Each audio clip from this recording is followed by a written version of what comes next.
Hello, good evening, and welcome, ladies and gentlemen, to another round of riveting and absolutely intense racing action in the SimRacing International Thursday GT3 Championship Season 12, as brought to you on the premier sim racing platform available only on PC, known as iRacing. Today marks round number 9 of 10 in Season 12, and what a round we have in store. We have made our way back to the US of A nation we only visited at the very start of the season for our pre-season event at Sebring, but lo and behold, we saved the best towards the very end of the season when it comes to return to the US of A, because we've made our way to the state of Georgia for the Road Atlanta circuit. Known in full as the Michelin Raceway at Road Atlanta, it is a circuit that is absolutely packed with sweeping bends, elevation changes, and everything amongst it in terms of straights. And what it means is it's the ultimate adrenaline ride of a circuit from lights out to checkered flag for our drivers, who need to make sure they stay absolutely on top of form throughout, because if they do not, they may find themselves onto the grass, alternatively falling behind. But who exactly will prove themselves to be an adrenaline junkie on this roller coaster ride, and who may prove to be just not too fond of roller coasters? Well, that's what we're here to find out as we bring you all the racing action from our Superstars group, live from circuit side. However, it's not just me in the Conti booth today, Paul Walsh, but joining alongside me is none other than the very talented vocal cords of Dyer Thacker. Dyer, good evening to you, and how are you doing today on this hot day? Yeah, evening, Paul. It is a warm one, isn't it? Over here in the UK, it's not too well.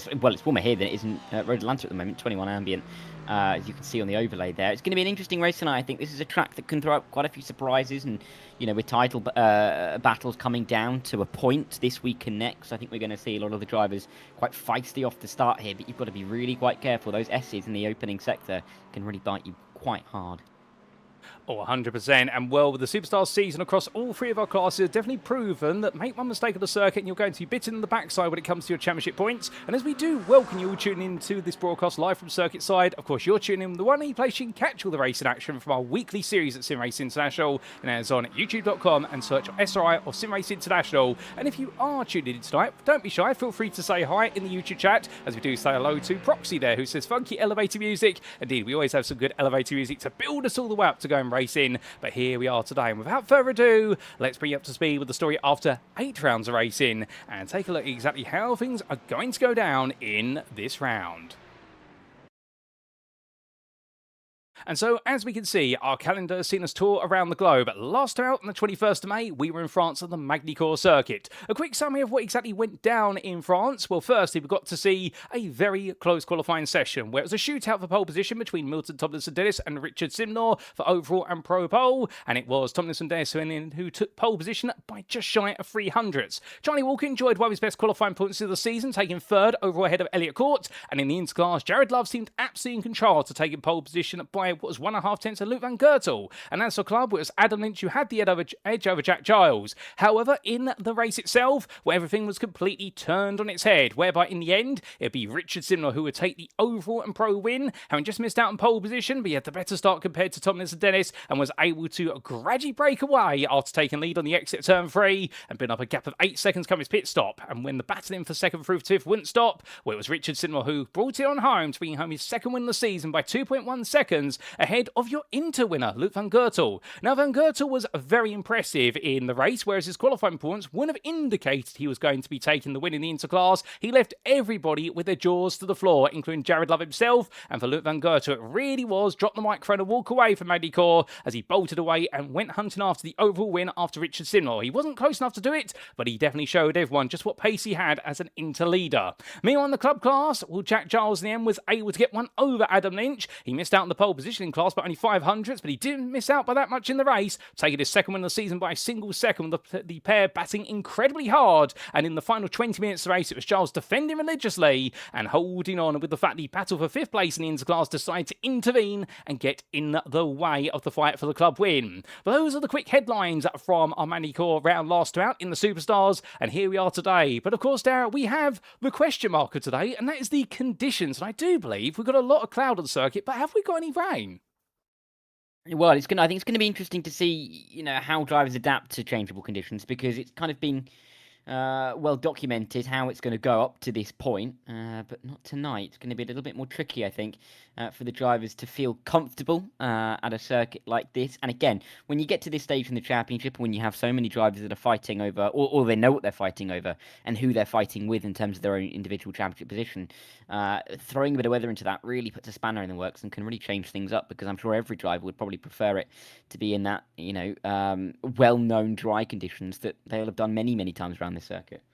Oh, 100%. Road Atlanta in the dry, like you say, everyone's used to it and it's already a very difficult prospect. So add the sprinkling of rain or the risk of rain and it completely throws chaos into the mixture. However, this is our penultimate round, of course, and on the 4th of June, in a week's time, we head to the Donington Park Grand Prix circuit in the United Kingdom for our decider. Indeed, we look out the book of British GT for the Donington decider, and that'll be a 1-hour race, whether in Masters or Superstars. Now, we should point out that your Masters broadcast for this round, for round number 9, will be brought to you post-round on Saturday the 30th of May. So in 2 days' time, it brought to you, and that is because I do believe our presenter and broadcaster for that, who normally works alongside Dyer of Chaz Draycott, he's currently on his way, if he's not already there, to Mazzano to cover the European Truck Racing Championship season opener this coming weekend, and wish him all the best with that endeavour, because I do believe he's having an absolute blast of time covering the series. But as we come into this round a little bit more, well, let's start off with our championship standings. And speaking of the pro class, Dara, it's looking very close between our top 4, though Richard Simnor leads the way.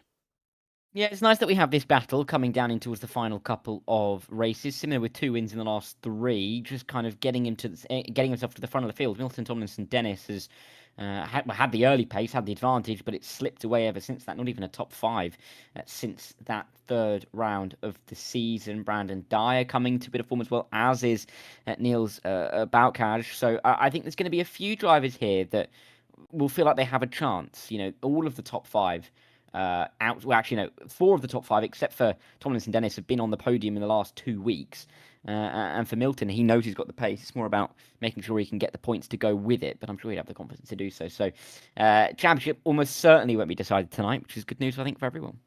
Oh, 100%. In fact, it's wide open still, and there has been the running remark between our leading quartet in the paddock in the build-up to this round with regards to the fact that this championship is just so tight, like you say, and it doesn't seem as though anyone can make a break. Outside that top 4, we do see Raz Harper there, a non-finish last time out, his first non-score of the season, but it becomes his drop score. He's definitely had an interesting last couple of rounds with that win in round number 7, followed up by non-finish at Magny-Cours. And don't forget Ben Woodgate either. He's only had 1 podium this season for InterRacing team. He'd love to have a shot of a top 5 and bring home one of the trophies at the end of the season, but he's got hot on his heels at Leon Seeley, who I do believe may be on the grid today after missing the previous round. No, we're not going to be seeing Leon in the season finale, although as I double-check the entry list for today, we don't have Leon Seeley here at the Road Atlanta circuit, so perhaps he's going to miss the final 3 rounds, which will be a sad day for Samhampton Racing, as they definitely both drivers out there to try and keep their team's championship hopes alive. Corey Price, Daniel Page, and Charlie Walker complete the top 10, and a big mention there to our relentless racing driver, Charlie Walker, who can't make the remaining rounds of this season, but he did bow out on a high last about with that 2nd place finish, a very ferocious 2nd place finish, as he fought very hard with Nils Bauckhage and was able to hold on to the very end. But of course, everything could change today, of course, and Joris Petersveem and Elliot Corp will know that most, as once they were flying high inside the top 10, they sit in 11th and 12th respectively, but they may have an opportunity to squeeze their way back in come the end of today. But as we go to the interclass, meanwhile, Dara, Jared Love and Bobby Ross, the 2 big names there, and right now it's looking all to be heading the way of Jared Love, given the fact that all he needs to do at this point is really finish behind his main rival. Yep, as long as he keeps a close tab on him, he's not finished outside of the top 4 all season long. Bobby Moss himself hasn't finished outside the top 6, so you'd expect them to both be near the front tonight, but it is between them. Sam Hockley is just simply too far back to try and make a difference. He's almost locked into P3 in the championship because he's got that much of a lead over Adam Smith as well. So yeah, Jared Love versus Bobby Moss. Bobby Moss just has to go about his own business and kind of hope something happens to Jared, but Jared knows exactly what he needs to do, and realistically 2 podiums is going to be enough. Oh, indeed, 2 podiums to Jared would be enough, but of course, if I know Jared well enough, and we do, well, understandably, he's one of those drivers who's not going to settle for 2nd place, and that's why he's currently the fastest in the qualifying session. It's still got plenty of time to unfold.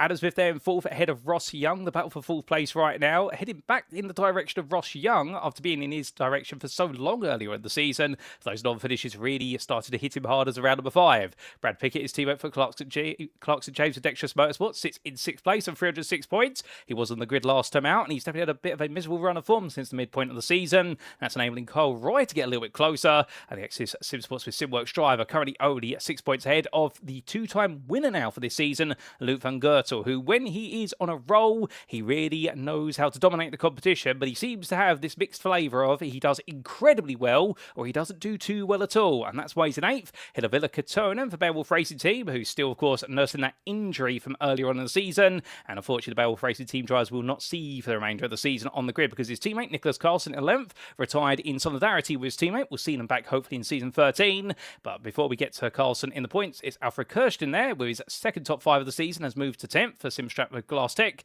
and Mark Collicott on the other side of Carlson in 12th place at DCW Racing. We haven't seen him on the grid for the last couple of rounds, but is he back today, I wonder? And the answer is yes, which would be great to see for the DCW Racing blue outfit. But as for Club, meanwhile, well, here as we can see, and Dara, I'll leave it to you to talk a little bit more about it. Adam Lynch, our leader, but Jack Giles right now knows he needs a big swing of points if he wants to take this away. Yeah, it's going to be a huge swing of points that he needs because Adam Lynch is, I mean, almost in an unassailable position. He's not been off the podium when he's attended a race, and that has put him into a really, really comfortable position. Jack Giles realistically needs Adam Lynch to have a couple of complete mares and then win himself, which he did do last week. So it's not completely out of the question for him to do his part. But yeah, Adam Lynch, again, a driver that you'd be sure will want to take home the title in style by winning the races, but just simply doesn't need to. And I think we'll be more aware of maybe trying to wrap it up tonight, which is doable. If he actually, I think if he wins, he'll wrap it up tonight, regardless of what happens to Jack. So that'll be his target for tonight, I'm sure. Oh, indeed. Good spot there. If he does win, like you say, Jack Giles will not have the ability to usurp it. So remember, 1 round out of the first 9 is droppable, but the season finale is undroppable. So if Adam Lynch goes into the final round with a 100 points advantage or more, he will be taking that crown unless Jack Giles can tie up the wins, and then suddenly it comes back to count back. And well, that's going to be a lot more mathematics than my small abacus here can settle with. But outside the top 2, Christopher Petty there sits in third with 456 points, and right now seems to be slipping into the form, but trying to hold off Ashley Shucksmith. Well, the two of them have definitely had mixed fortunes over the last couple of rounds, and Jordan Butler, meanwhile, well, he's bookended 2 sides of his season now, with a podium at the very start of it and a podium in the previous rounds of the full tilt virtual motorsport driver. Now, there's been a lot more out there compared to the results he's had. He'll be looking for his 3rd podium today, and he'll need it quickly because Eddie Theobald's not too far behind, and the two of them enjoyed quite the scrap, particularly midway through the race at Magny-Cours of the Chateau d'Eau, where in the end it was a very inventive Eddie Theobald who tried to mount the curb to go up the inside, but found out at the end that a 2-wheeling Mercedes doesn't quite make it work in a 2 wide. Rob Gregg sits in 7th there. He's only a further 8 points behind for Bouchard's Racing Club. And his teammate James Fraser, they're equal in points now, but it is Gregg who is the superior based on result countback. And we do have Steve Hughes and Dwayne Hoffman equal on 312 points, fighting over 9th currently, with Hoffman yet to take a podium, but has taken 1 top 5. Hughes has taken 2 podiums, including a win. And it's Philip Harris and Arno Prague to complete the club championship standings. But as our team standings, well, now there's only one name right now that leads the way, and of course it is our all-masters team of Glass Tech Racing. Yeah, they've been so dominant over in the Masters split. They've won pretty much every single week, most of the seasons. Most of the season, I should say. DDK are going to do their best. Of course, they're all in this split, as is the ETE team. So I think there's a lot to be said.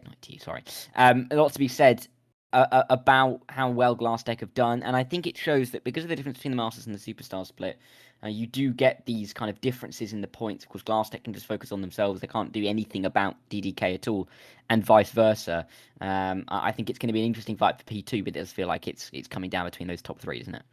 Oh, indeed it is. And well, keep in mind that should it go the way that they want, Glass Tech Racing could wrap things up today and therefore become your season 12 teams champions with a round to spare. And that big battle between DDK Racing and what is Eurotitans Endurance. I always stumble over that name, to be fair.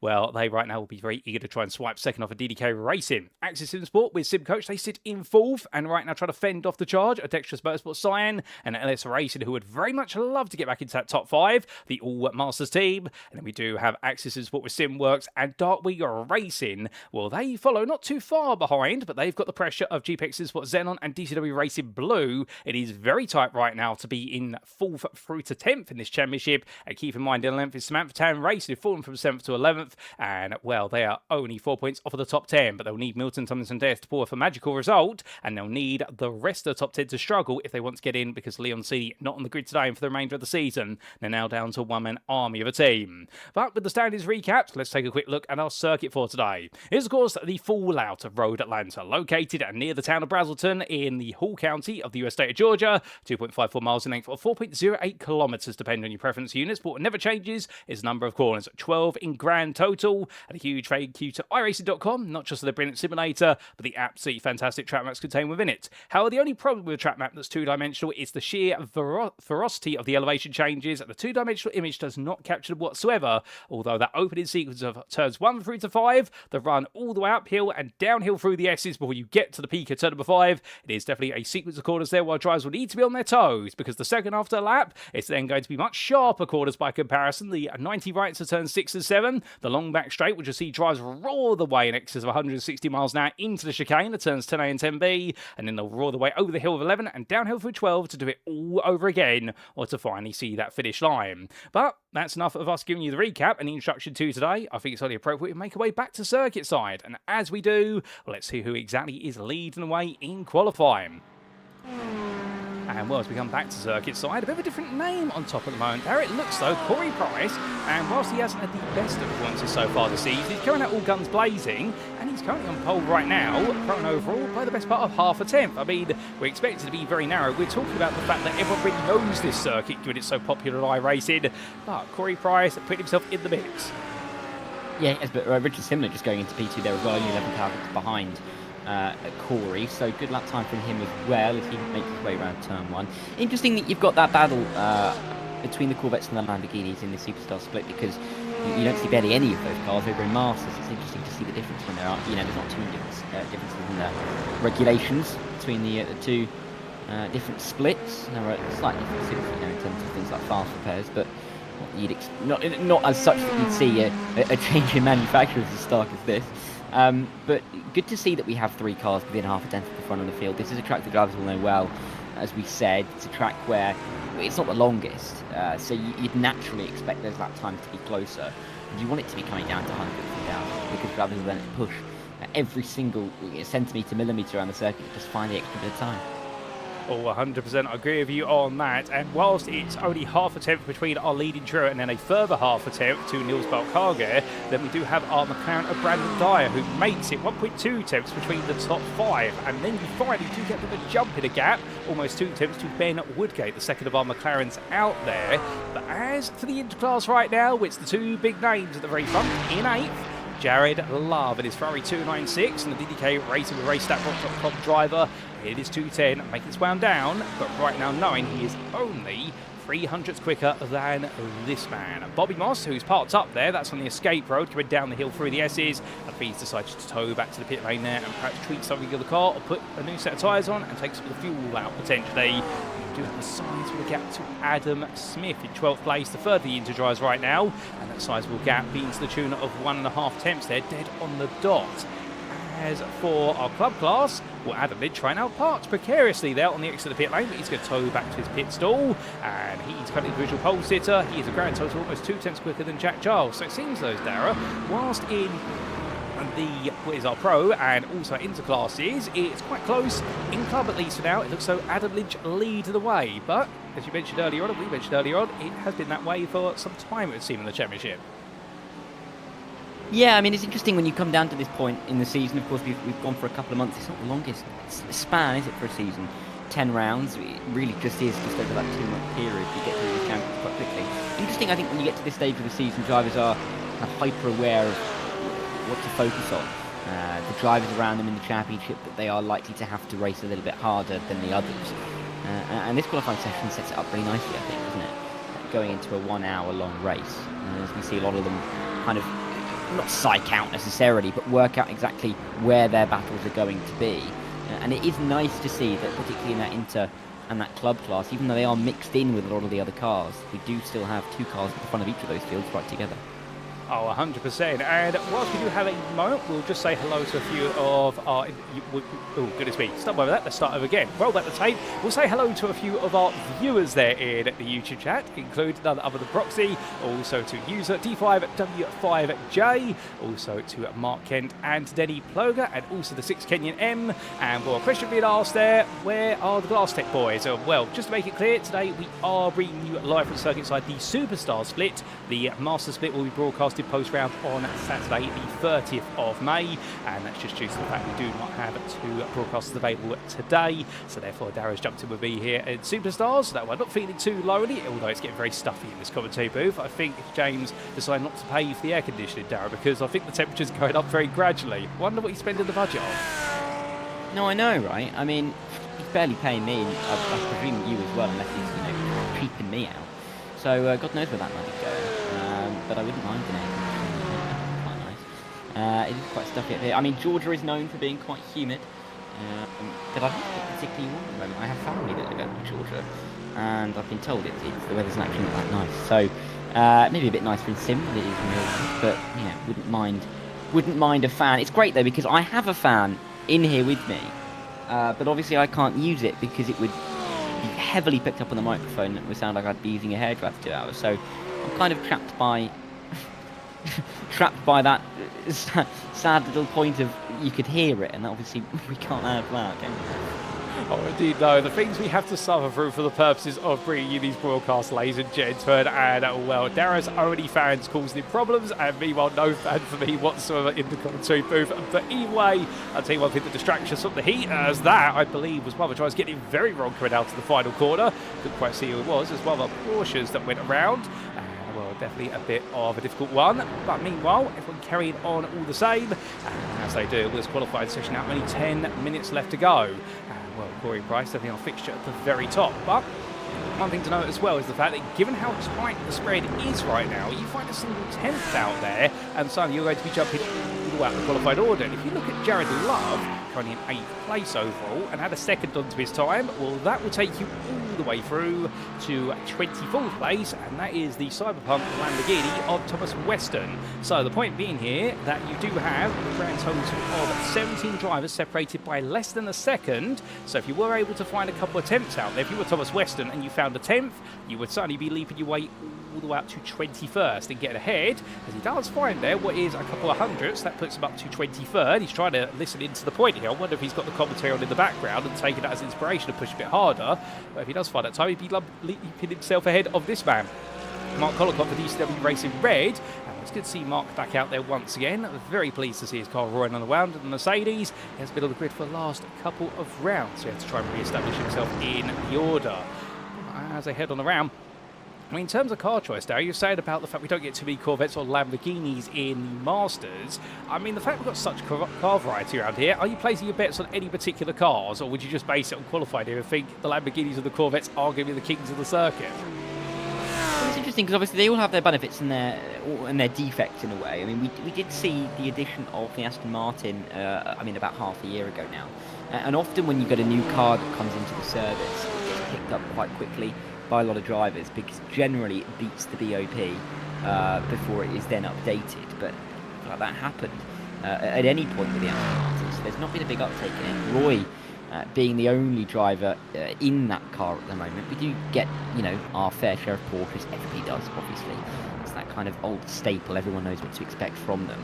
But I think with the Lamborghini, it works best right on the limit and kind of pushing through some of the corners, which doesn't necessarily work at tracks where you've got a lot of heavier braking zones and longer acceleration zones. But here at Road Atlanta, when you're working your way through the S's, even through turn 6, that kind of kink, and then through the the turn 10 chicane out of the final corner, you kind of want to be on the limit of that rear end, and I think that's why it's serving them well tonight. Oh, indeed. And like you say, it has been one of those cars whereby, because you have to drive it on the limit, and interesting for Milton, Tomlinson-Dennis, and we saw this at Magny-Cours last about. Whilst he did make some mistakes right at the start, it is leading the battle with Richard Simnor, and the error at turn 3 really set the narrative of Simnor being allowed to gradually pull away. We saw a race of two halves where Tomlinson-Dennis' pace was very strong in the first 40 minutes, but it was in the final 20 minutes where he just seemed to drop off a cliff, and he's had that for the last couple of rounds. This Lamborghini just really wears into his rear tyres, but because he's got to drive it on the limit to get the most out of it, it's almost as if in the end he just runs out of the pace because the car says, I can't go any quicker. Well, we'll have to wait and see what he can do about it here at the Road Atlanta circuit, whereas the Corvette, well, Richard was telling me a few weeks ago the fact this car's got plenty of torque to it, and also to catch up with a couple of other drivers who have previously driven it, including one of our big names from previous seasons out there. His name does escape me, one of our big Motorsports drivers. was saying to me about the fact that because this car's got so much torque, you really have to be careful of the throttle inputs, but once it's planted, it absolutely goes. But in terms of improvements, Elliott Court right now, a bit further down, and well, it's going to be a bit of an interesting one there because overtaking here at Road Atlanta, not always easy, it's highly possible, but for a pro driver such as Elliott Court, who's down in 16th place right now, this isn't going to be a comfortable feeling that he'll know that if he stays there, he's got to try and carve his way past multiple inter-drivers before he gets to play with his own class peers. Yep, and that's not necessarily a fun feeling to have. No, so that going that far right through turn 6. He is the second of the Ferraris of 3, kind of in the middle of the pack there, and they're kind of spread out. It's slightly interesting in itself. A couple of tenths would really help him out here, even if he can just get ahead of Smith up there in 13th. He'd only require 600ths of a second, less than a blink of an eye in terms of time. With 6 minutes to go, there's definitely time for him to settle out time to be competitive enough. But when the margins are so fine, up and down the field, it's not going to take a lot for many people to jump up as well. We've seen Hockley jump up to inside the top 18, and I think we will see a couple of improvements towards the end of the session. Well, indeed we will, and the name that's come back to me now, Said Playing, of course, our elite champion of season 12. Really did give me the opportunity to catch up with him in the build-up to this season to talk about the Corvette, and that's how I was able to get a few insights on how it's meant to be driven. But speaking of driving around the circuit, I think it's about time we got on board like with one of our drivers, and to do so, well, we are very shortly going to be jumping on board with our lone Aston Martin driver, Carl Roy, as he makes his way over the rise and down. So, without further ado, let's bring this V8 twin turbo to town and take you around as he roars his way onwards towards turn number 1. Look over to his left-hand side, and well, there'll be a lot of muscle memory here, not too many brake markers, but braking at about 175 metres a quarter apex, trailing off very quickly, down to 4th gear, and over the rise he goes, in towards turn number 2. But here you brake for turn 3, completely unsighted, you cannot see the right-hander, and then out of turn 3 into left-hander of 4, keep the car over to the left, because you've got to open up the S's. No corner numbers here, it's right, left, right, before you officially come into turn number 5, and onto the brakes as he comes through that left-hander. Keep it either tight, or let the car roll out onto the curb, but if you do, be ready for the car to bounce off the curb, and you've got to set it down.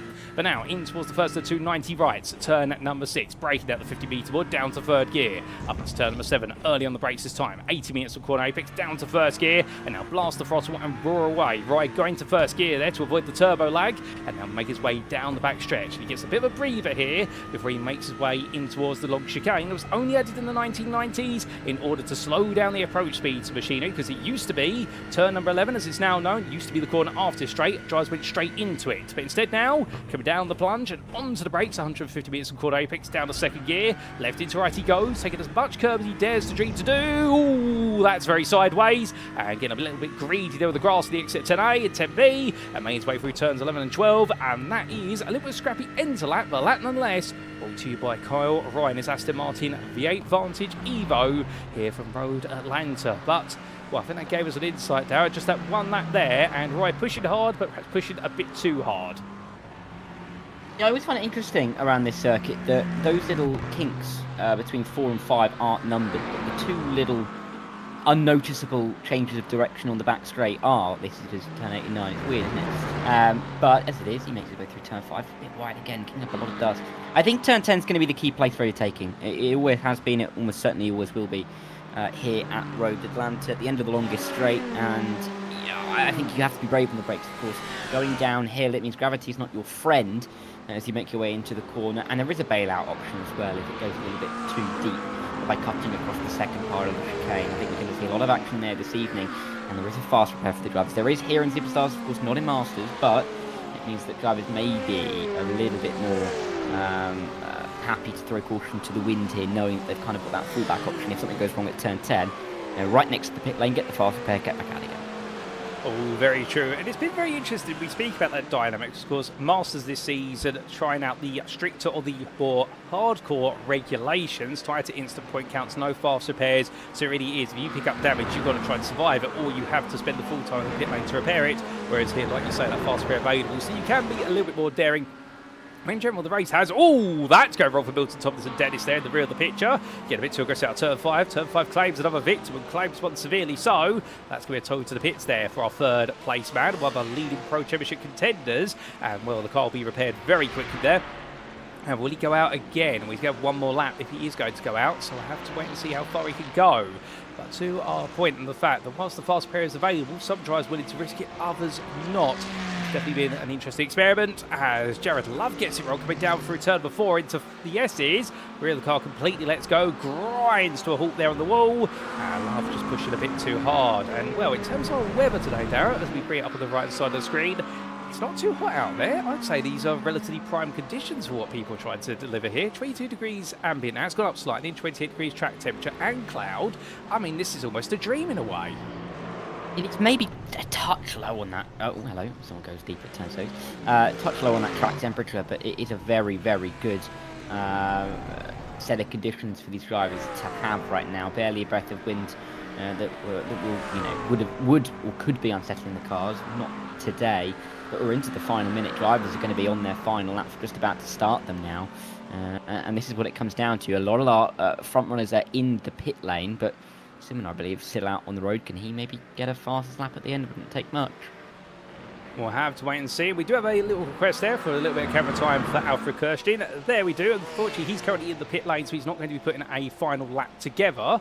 He's currently 5th in the inter-category and class and 15th overall, so we look forward to seeing what he can do in the race itself. And Alfred Kirstein now having his better qualifying performances. He has typically been knocking on the top 5 in inter-category qualifying, but here today, he's definitely achieved that aim. Now can he convert it into a great race result? But here's Richard Simnor as he makes way over. Oh, that's very sideways there for Brandon Dyer. You don't normally see him go sideways, but that car's practicing the pit lane at this point.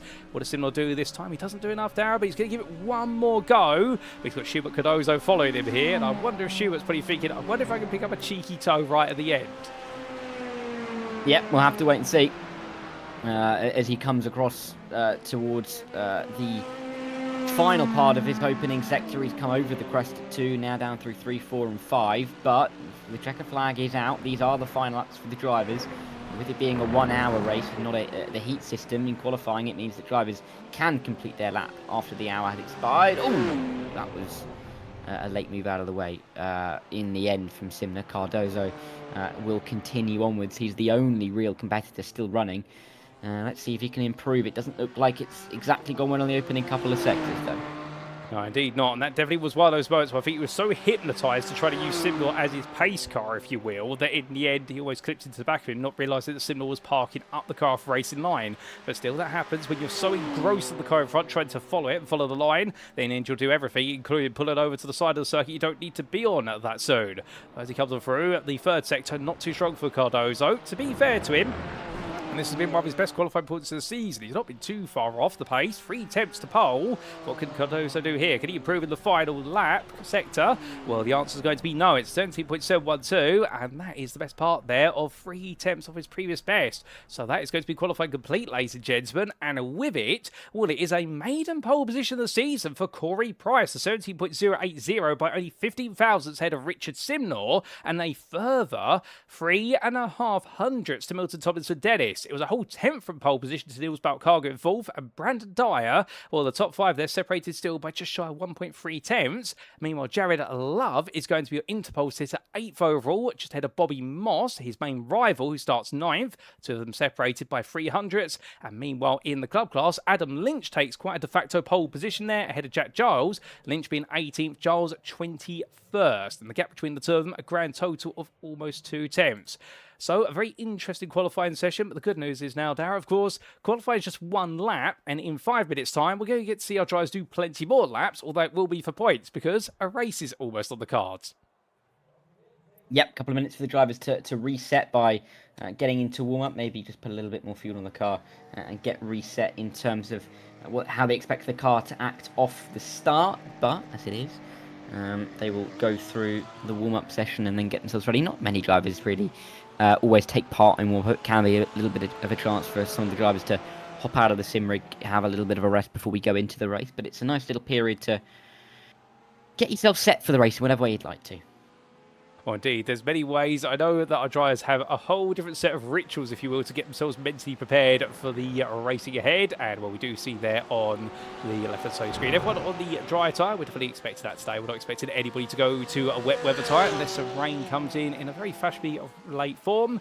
We'll wait and see about that. But we see Rob Gregg make his way around, and one of the Moonshiners Racing Club driver having a decent qualifying session. He's definitely picked up the pace in the second half of the season and was equaling his teammate James Fraser. And we do see the mention there from Martin Kenyon in the YouTube chat say, go on board, I need to know what to do on Sunday, because of course Martin racing in the club class on Sundays and currently our championship leader in the club class and wanting to learn all the ins and outs. So I suspect we might be able to get another on-board lap shortly, perhaps from Rob Gregg here, although he'll likely have race fuel in the car. And I don't know if you've had it in Masters, Dyer, but we have had a few drivers here in what is Superstars and go out there, keep doing the laps, and then suddenly remember at the very last moment, actually, hold up a second, I need to go put the race fuel in the car. I haven't put it in yet. Yeah, it happens more often than you'd think, which is surprising in a way, but it's not the biggest of deals, is it? They just get to reset, adjust, and it means that they focus in for the race, which I think is the most important thing. And you're right about the rituals. Everybody does different things going into a race, which is, I think, quite amusing sometimes when you get a lot of people who kind of just do their own thing. They might just walk away for a few minutes. I know a couple of people have almost missed the start because they walked away and then, you know, almost subconsciously forgot what they were actually meant to be doing. So it can happen. But hey, these guys in the car right now, I'd be surprised if they forget when the race started.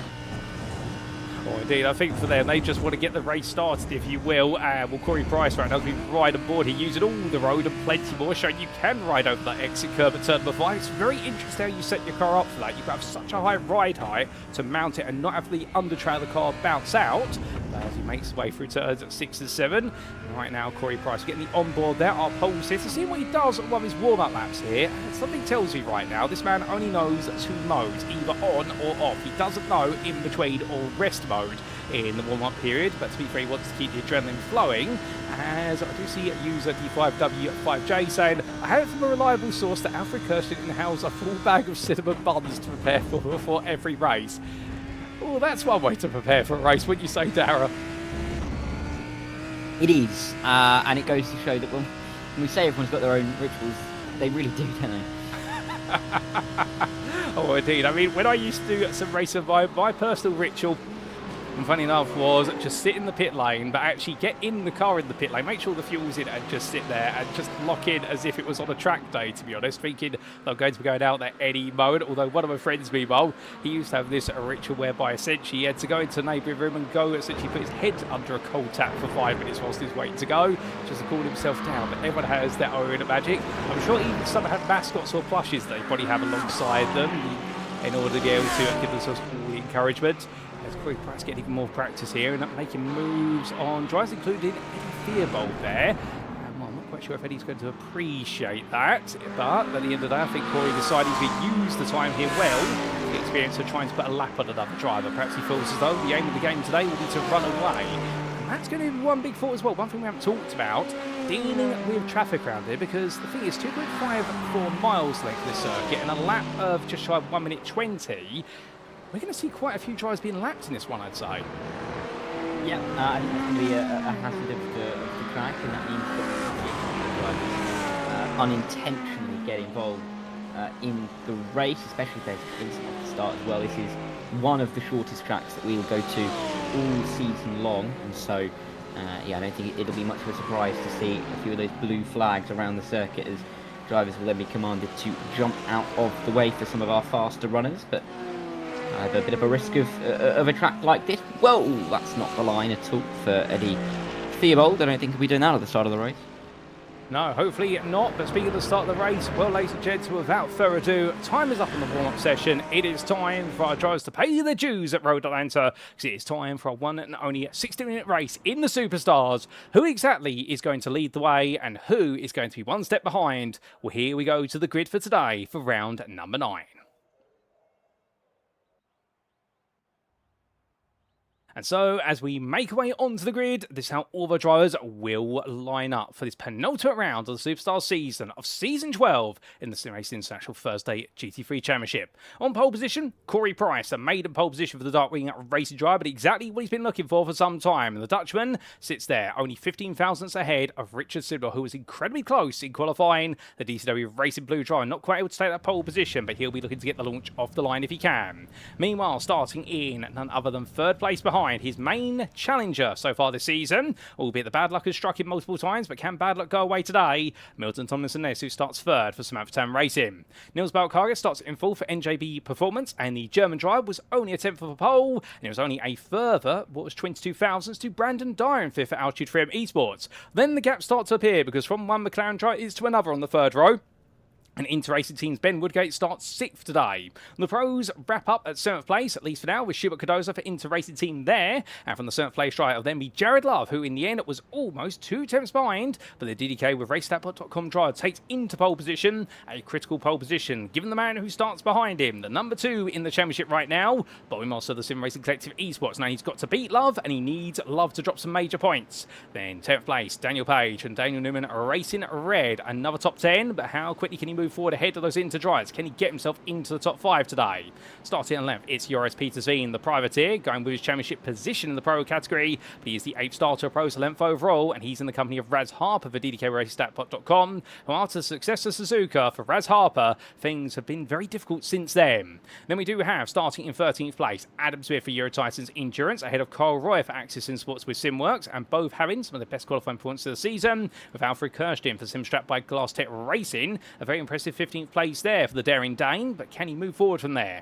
Elliot Court starts 16th from that 8th row for DDK with RaceStatBot.com, ahead of your 9th row starters of Mark Collicott, who's opted to start from the pit lane for DCW Racing Blue, and Adam Lynch, the pole sitter in the club class, the privateer, well, championship leader. He'll be very happy to be there given the gap he's got to the rest of the club field. Before we get to the next club drive, we've got an all 10th row of Sam Hockley and Andy Jones. It's not club drivers there, it's Inter Privateer and a pro DCW Racing Blue machine from Wales. And then we do see outside of your top 20, Jack Giles, second of your club drives, Eurotitans Endurance, and alongside him, Bradley Setters for Relentless Racing. From the pro setters, it's then going to be Thomas Weston ahead of Rob Gregg for Moonshiners Racing Club, and Full Tilt Virtual Motorsports Dwayne Hoffman ahead of Christopher Petty on the 13th row.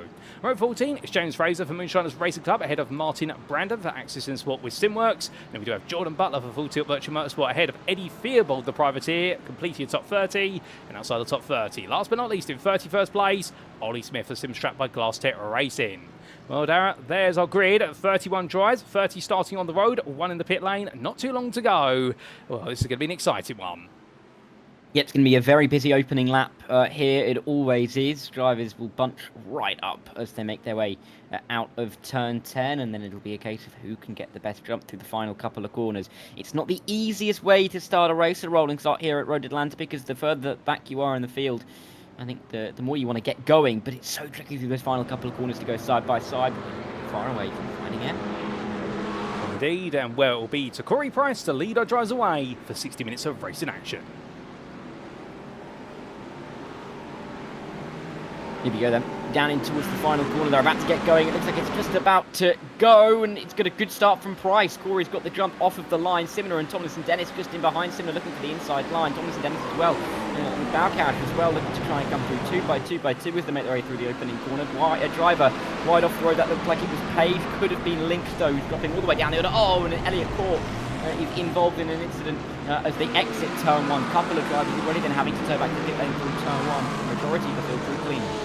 Oh, indeed, but in all amongst that, and we'll get some replays of it very shortly, ladies and gentlemen, we've had some big drama, including our 2 biggest names in the club class, Jack Giles and Adam Lynch being called up, but let's stay towards the front for now. And Corey Price who leads, he's breaking away already, but look at this, and Tomlinson-Dennis attacking furiously versus Richard Simnor as they make their way through turn 6 into 7, and Simnor having to defend hard, but the gap to Price already up to almost 2 seconds in the space of only half a lap. Bobby Moss has got ahead of Jared Love in the battle for the lead so far, but Love is hot on his heels there, only half a second between the 2 of them, and as they bolt their way down the straight, we can see Daniel Page and Joris Petersveen. Here they go at each other, and Page right now trying to look for a move around the outside for Daniel Newman Racing Red versus the very colourful Dutchman car, and as he we come down towards turn number 10 right now. Too wide they go in, but how exactly will they emerge? And Joris Peters Veen right now stamping on the brakes of the BMW and trying to close the door, and does so. What an open lap this has been. A bit further back with James Fraser, after starting all the way down in 6th place in the club class, he's now into lead of the class. It is Dwayne Hoffman and Jordan Butler.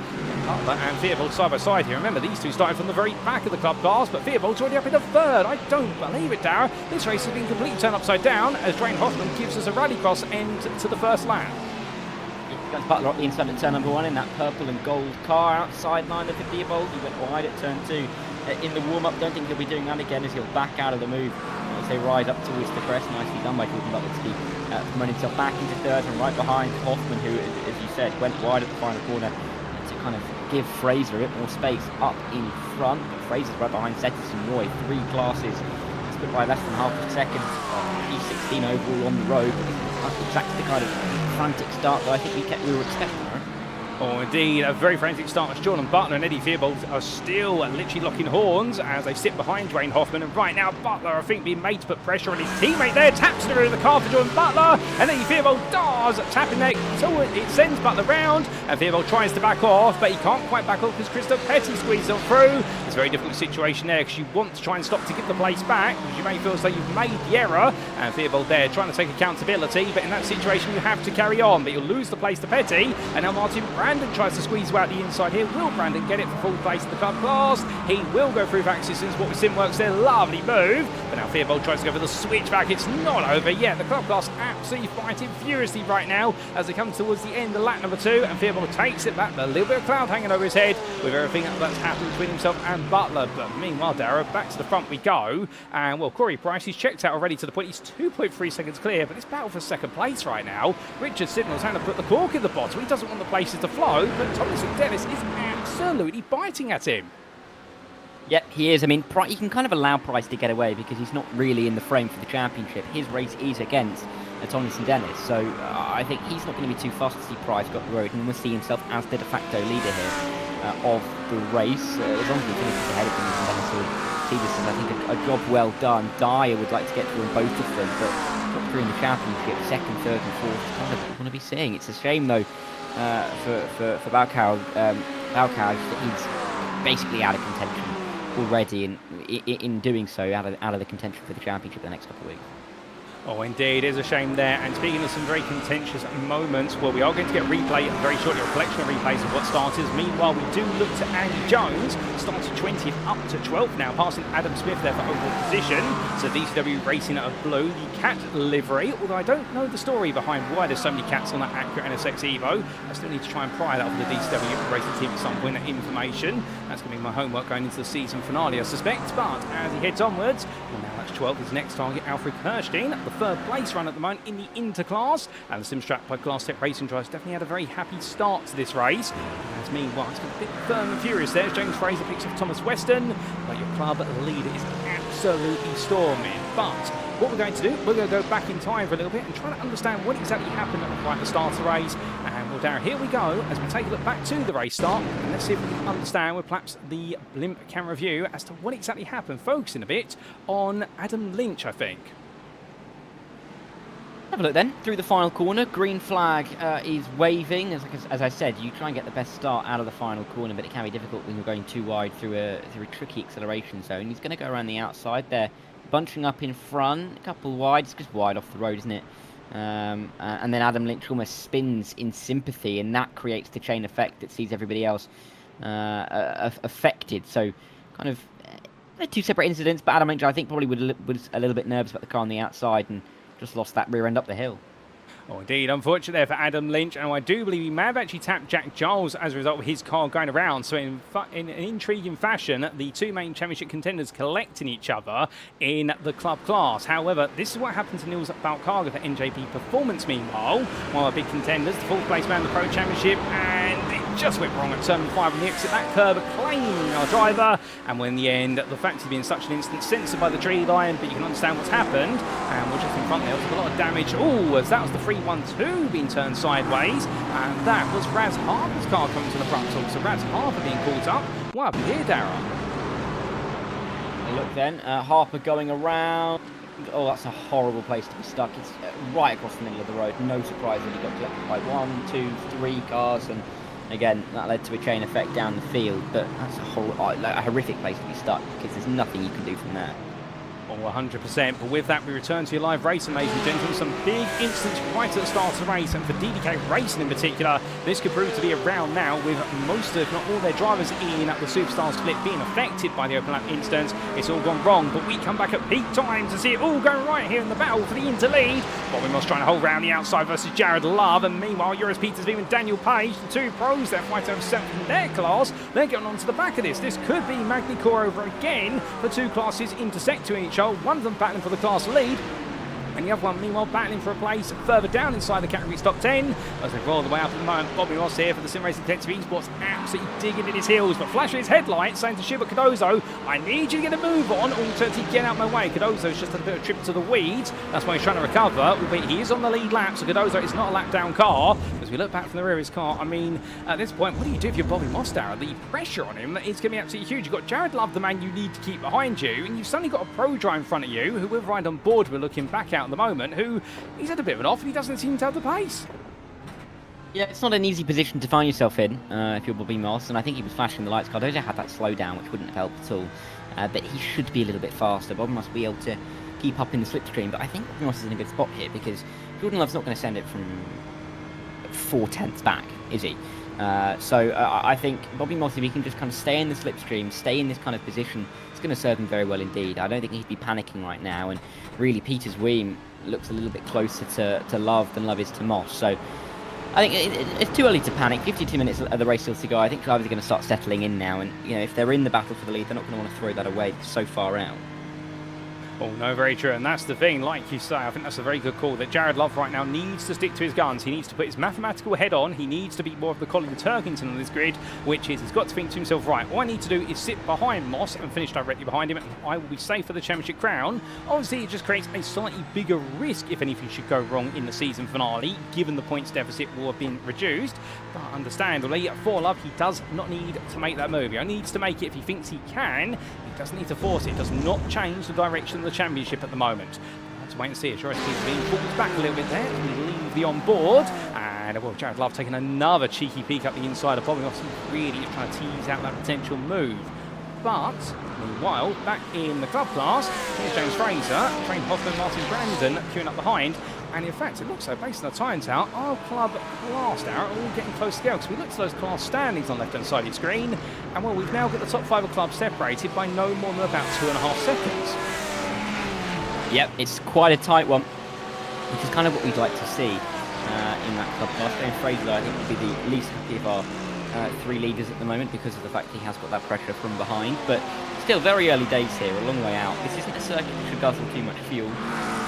You're off full throttle for a decent portion of the lap, so I think we'll see drivers try and run this as long as they can, into the race before they come into the pit lane.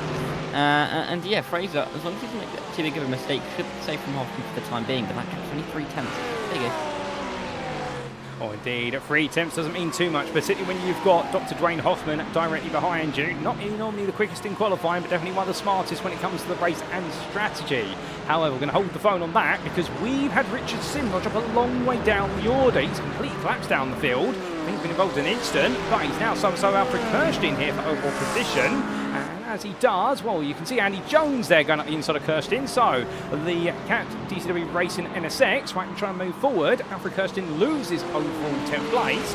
He's going to mind that too much, although Adam Smith's going to look at that and his McLaren behind and think Euro Titans Endurance. What about I get involved now if I can? We'll have to wait and see.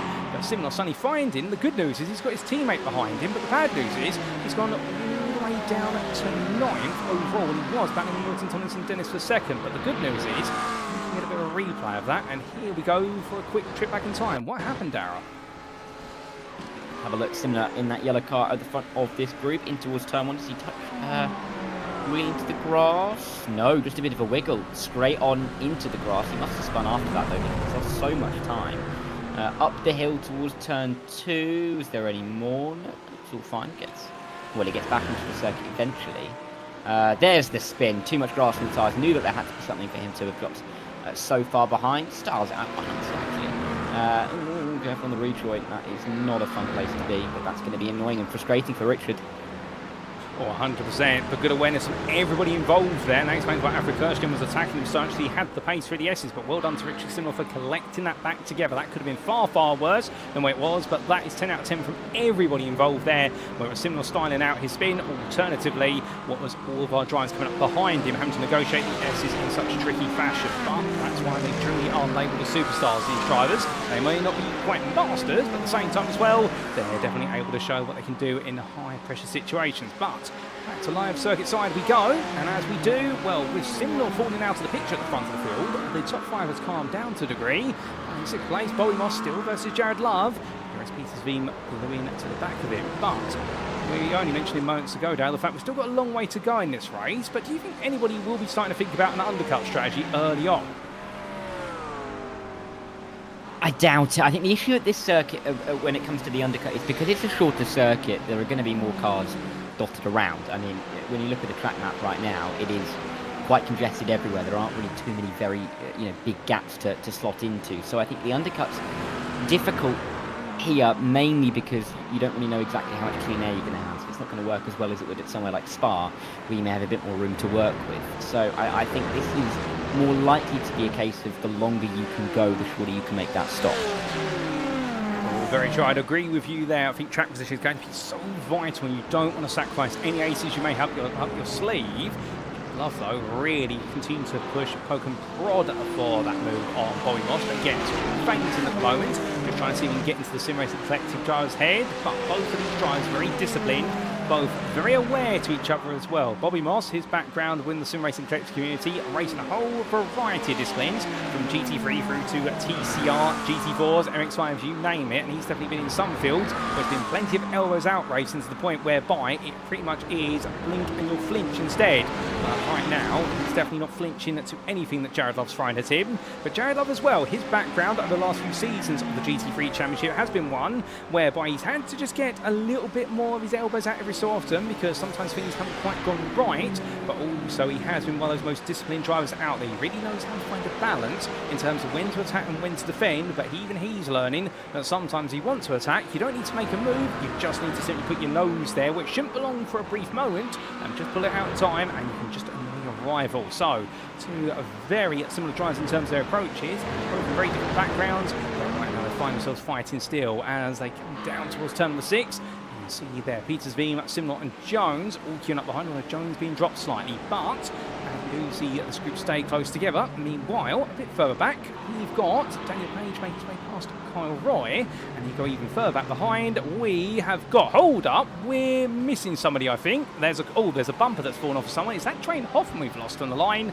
I think it is. Well, Darrett, we've just lost somebody in club class. Dwayne Hoffman, I think, had a bit of a shunt, so I suspect we'll get a replay shortly. That means Eddie Theobald and Martin Brandon now take over the rest of the club podium. Yep, and it's given James Fraser a bit more breathing room at the front of that field, because he's now got 2 seconds rather than the 3/10 that he previously had. So Fraser now with a bit more of a gap. It now leaves Brandon fighting with Theobald as they're on their way down in towards this turn 10 chicane. Is there a late move from Martin Brandon? No, he'll stay where he is and won't push this one too far, but the lift-off means that Collicott is back into this battle quite close as well. So 3 cars, too much, or 4 cars even, and with Petty just in behind, not a lot to separate them.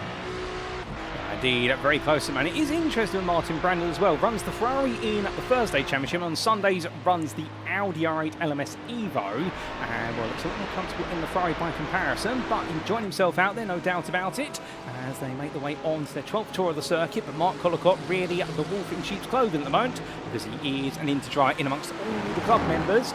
Right now trying to find a way to make his way on past. The Diesel Racing Blue driver who started with the pit lane, and therefore has got the absolutely hazardous task to do, which is to overtake everybody where he can.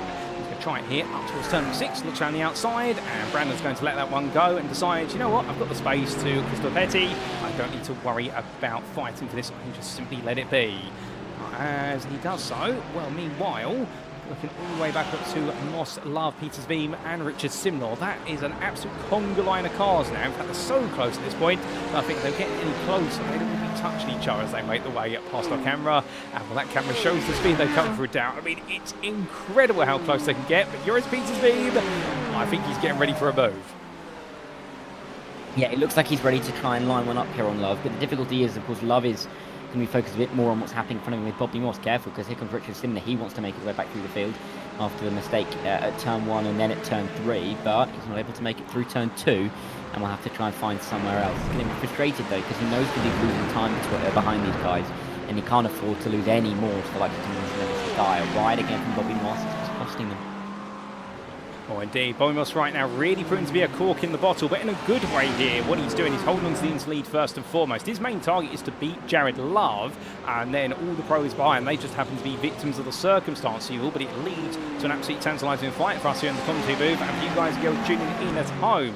Now, we will be sure to get the replay of what happened to Dwayne Hoffman, and we believe it's been a double whammy, unfortunately, for Full Tilt Virtual Motorsports, because Jordan Butler has been involved in a separate incident quite recently. So, in fact, let's see the quartet here make their way down the hill into the braking zone for the chicane, and after this, if there is no change, we will get back in time. I think we don't want to risk losing the potential overtake here, so we're just going to stay with them for a little bit longer, although change the lines this time, and Simnor very close. Well, here it comes, Dyer. He's going on for a move.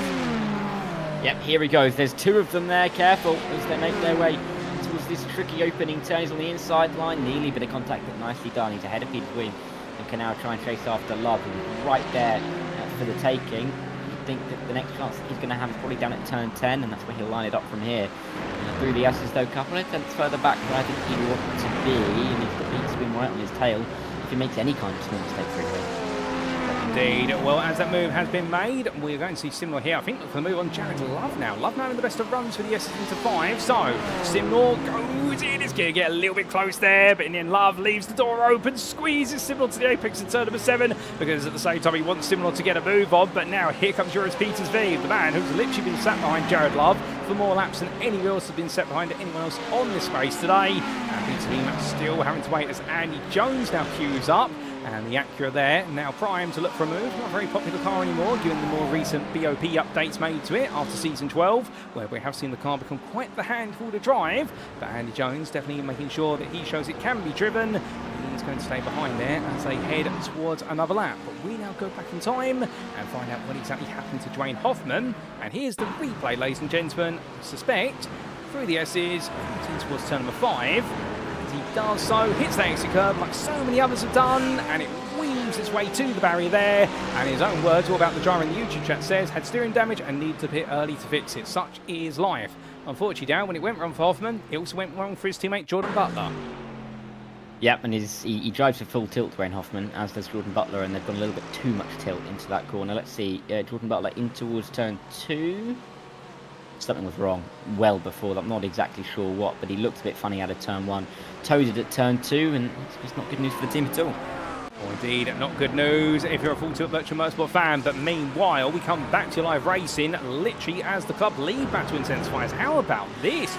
James Fraser has been rapidly caught up to by Eddie Fearbold. Fearbold, that last lap was a whole second quicker. It's absolutely fine. Is Fearbold. He's been released onto the world. Well, I don't know what happened between qualifying and the race. Perhaps he's had his Weetabix or something along those lines. He's absolutely mission bright now as Fearbold.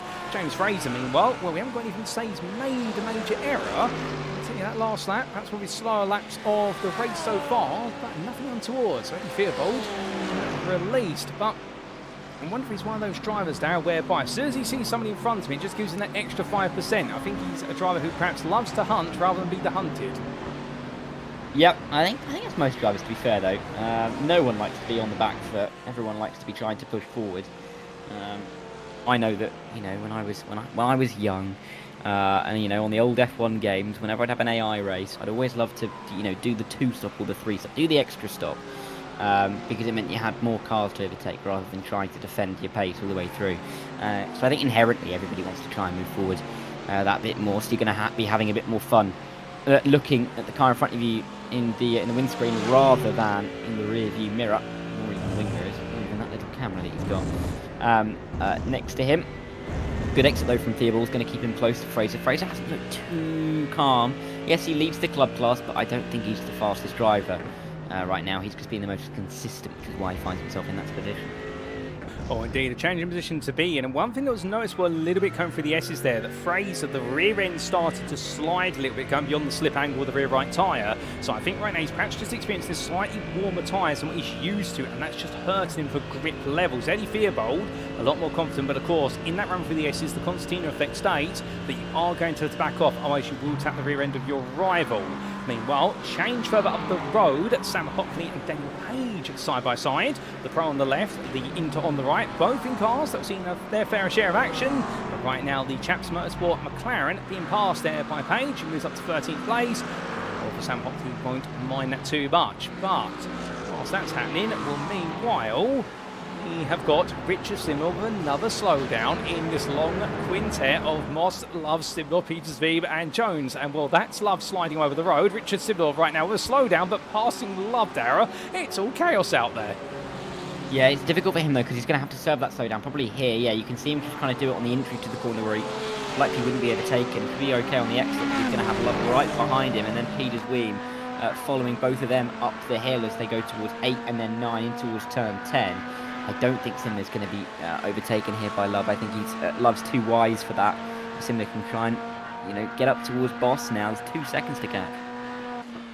Indeed, quite some time to catch there as US Peters-Veeb comes bolting up the inside on the brakes there and says to Jared Love, I'm getting this done this time, whether you like it or not. Thank you very much. Now I'll go on my way. And well, I don't think Jared Love's going to mind that too much. I think right now the DDK will race that Ferrari driver. It's probably thinking to himself, you know what, perhaps I need to let these pros go. Other than Andy Jones, who doesn't seem to be as quick as Simnor and Peters-Veeb, at least at this point. But Jones might be protecting the tyres. One of the weaknesses of the Acura, which is it really does eat into its rear tyre life very quickly when you push it.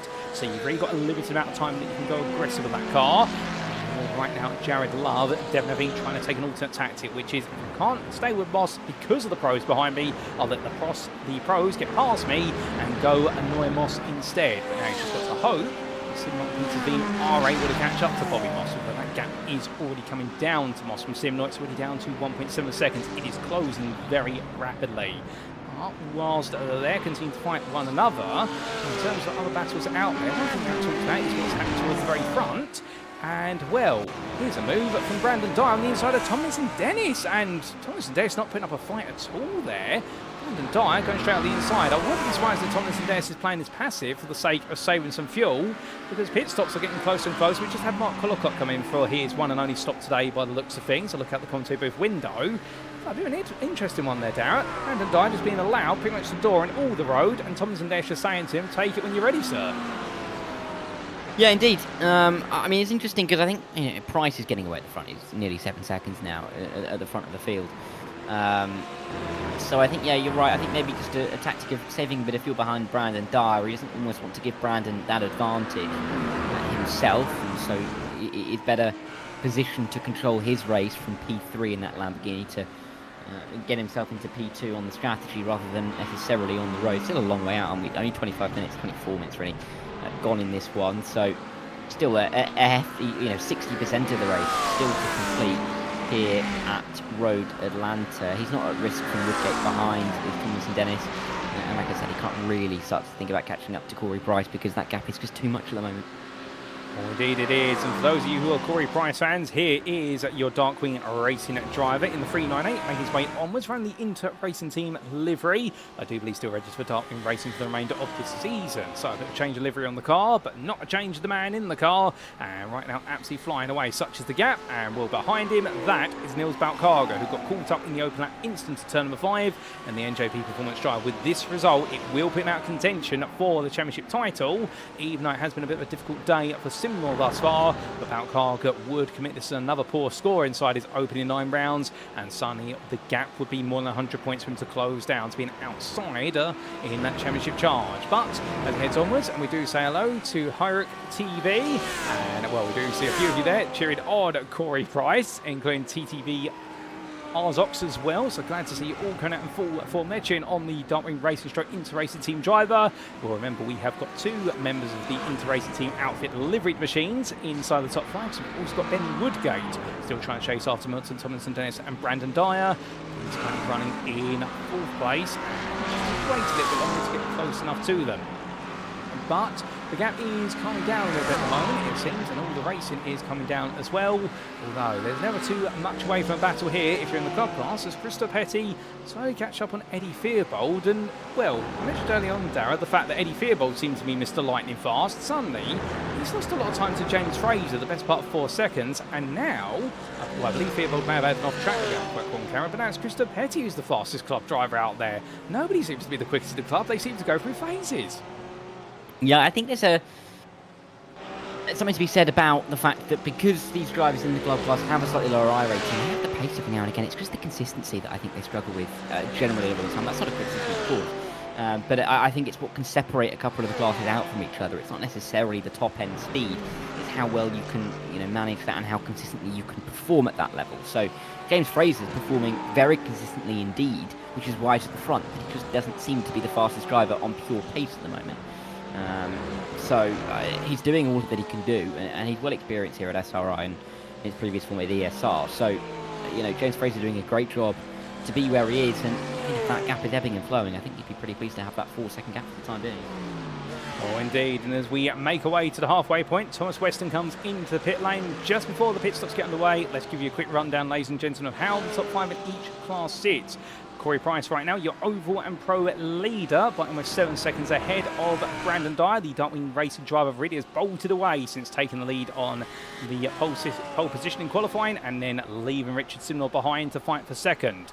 Brandon Dyer is the man who now sits in second after recently being handed second place by Milton, Tomlinson-Dennis in the chicane. We believe there's a bit of strategic masterclass going on between these two, and right now it's going to be who's the best of the two strategists. The Altitude 3M Esports driver ahead of Milton Tomlinson-Dennis, who sits in third, 6 tenths behind, as Weston leaves the pit lane now to go a lap down overall, at least on the road, but perhaps not on strategy.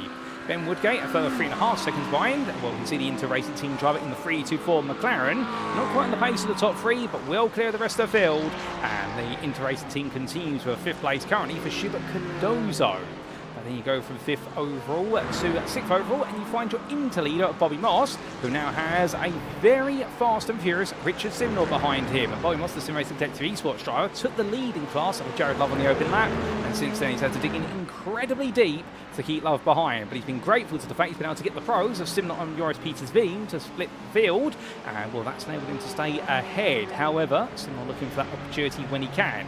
We do see Jared Love then, second year into drives behind Peters Veem, and Andy Jones is closing. The Ferrari driver doing what he needs to right now, which is finish directly behind Bobby Moss in terms of his positions to be able to maintain his championship advantage going into the season finale. And Alfred Kirstein not doing too bad, currently 4.3 seconds off of the top 2 in the interclass, with Adam Smith a growingly close company at the moment, sitting there in 4th place, half a second behind the Simstrap Glass Tip Racing driver. Well, from Adam Smith, you've got Daniel Page, but then Sam Hockley, a bit of a lone privateer McLaren at the moment, the 254. He is 3.2 seconds off the back of Smith in the Kirsten's growing battle. In terms of growing gaps, James Fraser, he now has a 4.2 second gap there in club for the lead for Moonshine's Racing Club ahead of Eddie Fearbold. We do say a big shout out there and a hello to none other than what is, I do believe, Liam Fraser, who says, come on James Fraser, up the Moonshiners. Liam being James's brother. They've shared the grid in the past. Good to see you tuning in, Liam. And right now, James Fraser, 4.7 seconds ahead of Eddie Fearbold. And we do have Christopher Petty behind. 6 tenths adrift there and trying to close him down with Ollie Smith a bit further back, 13 seconds behind, but the second member of the Simstrap Glass Tip Racing team doing a very good job with a comfortable 26-second gap to Martin Brandon, who completes your top 5 in the club class. But once we've been given that run down, I think we've had a bit of drama there for Kyle Roy, and we're going to get a quick replay as to explain what's happened to him. But not before we do see that Christopher Petty has actually passed Eddie Fearbold due to a slowdown. But now that's covered, let's see what happens to Kyle Roy. Yep, let's have a look. As Kyle comes down, in towards turn 5, because he lost it on the exit. He just about kept hold of it. Not particularly comfortable into the corner, but he made sure that it didn't go around on him, which was an impressive thing to do. And when you've already lost quite a lot of the control underneath you through the middle of the corner, sort of with a car in front, but it's not existential. And this was a bit of a lap later by looks, he was going down through the S's, so before he got it, well, before the corner he got it wrong previously, it went completely loose through the S's. Ooh, A big knock to the barrier there. Well, he had his first warning, and after that, he'd used up all his proverbial 9 lives, and Kyle Roy heads to the pit lane. So, a nightmare moment for him as we come back to live racing. We've got a feel for Kyle, haven't we? Because he was doing so well, and then suddenly a big knock like that. The first mistake he recovered from, and after that you probably think, well, I've learned, I've had it happen once, it won't happen again. And then suddenly, fate decides, no, it's going to be even worse this time. Yep, and it's not good news for Theobald. Petty getting through, and a little bit more work to do for Eddie as we go into the second half of the race. We've ticked past that half race distance. A little bit of a mistake though from Petty's going to keep Theobald interested, but all of this is giving even more time to James Fraser. 7.5 seconds now, all of a sudden. Well, indeed, James Fraser absolutely running away a bit. We jump on board with Eddie Theobald for a brief moment. If he got any close at that point, he'd be pushing Petty up towards the next corner. And he's looking at the inside here. Onto the brakes, they're going to turn 6. Petty leaves the door open. It's going to be a move that begins for the first of the 290 rights, and now will continue. But this is going to be the Porsche having to settle in behind, because Eddie Theobald on the inside line and Petty going a bit too wide. Well, we know the V8 of that Mercedes gives it a lot of straight line speed, and even with the draft, Petty's not going to be able to catch up too quickly, but will he be able to beat Theobald on the brakes into the chicane? Well, he's going to see if he can get close enough to try it. But on the anchors they go, and the answer will be no. Petty stays behind, so Theobald does retake second place in club. He needed Petty to make a small mistake, then had to be quite daring to make it happen. So, change of foot. But whilst there's change of foot there, meanwhile, as they come roaring past, we do look back up to what is the battle for second place. Brandon Dyer, Milton, Tomlinson-Dennis. Already right now, we could say the 2-car train for second place. That gap's not changing as time continues to go down, and pit stops now becoming a bigger and bigger question for some drivers at least. But given the fact we still have 26 cars out there, there's not going to be much room out on circuit, is there, Dyer, for a driver to fit into the field if they get it right on strategy? Yeah, I think it's, you know, the fact that we've now gone past half distance and most of the field haven't pit yet shows that it is a track where you do save a bit more fuel. I think they will go longer and longer as far as they can. Brandon Dyer, not with the benefit of any slipstream. Tomlinson-Dennis does have that, and I'm sure will be using it on every single straight, lifting off a little bit sooner and saving more fuel in the tank. Of course, that means that the longer he can go, if he can go 2 or 3 laps longer than Dyer, that's going to be 2 or 3 laps where he's got a lighter car compared to the McLaren. And then on top of that, only has to top it up with less fuel for the packet, and therefore take less time in the box. So it's a kind of a double whammy in terms of keeping the car lighter and making sure that you have less stationary time in the pit lane. That will be what gave Milton, I'm sure, an incentive just to kind of sit here and work it out. P2 would be a good result for him, especially with Richard Simnor outside of the top 5. It would give him an extra boost of points and keep that championship close into the final round. Oh, indeed, but he always has the challenge, which is because he's equal in points with Brandon Dyer at the moment, and the improvement margins are such. Brandon Dyer would effectively move into second in the championship, so Tomlinson-Dennis would then theoretically drop to third, but they both would be all over the heels of Richard Simnor. I mean, the short summary is it would go to Donington Park with any one of the 3 really able to win the championship. It practically come down to who finishes where or who finishes ahead of the other 2 drivers. So for Tomlinson-Dennis, well, it's going to be a game of patience here, and if he nails it on strategy like you say and leaps back up to second strategically after the pit stops, well, then he's just got to hold on. Where is Simnor meanwhile? Well, here he is with Mark Collicott behind him, a lap down. He's been able to clear Bobby Moss quite recently. Jared Love's a bit further back. And Jared Love, well, he's not even having much fun here with Joris Peter-Veem and Andy Jones. It's constantly back and forth between these 2. And, well, this is a bit annoying for Love, and understandably, I think it's the same for Peter-Veem, the fact that neither one of them is quicker than the other. They're both very similar on pace, but neither one wants to settle down here. It's almost as if someone at some point's got to put the hand up, Darren, and say, OK, I accept the fact I'm perhaps not as quick as I thought I am. You lead the race, but neither one wants to admit that at the moment. Yeah, and it's leading to this situation. It's keeping it interesting into the second half of the race. Of course, pit stops are going to be important here as well. Both have been in a train to some degree. Love more so than Moss, we'd have to say, but it means that they're both going to have interesting fuel numbers, I think, to try and target by the time they get towards the closing stages of this race. But I really do think they're going to be looking at pit stops, you know, in probably 5, maybe even 10 minutes time. And they're going to be really short indeed. There's a move for Mark Collicott. Oh, he's getting out of the way, in fact, of Bobby Moss, I believe, as they ride over the crest of the hill. But this is what we were talking about earlier in terms of the lapped cars, isn't it? It's just kind of getting tripped up, involved with everybody else at the moment.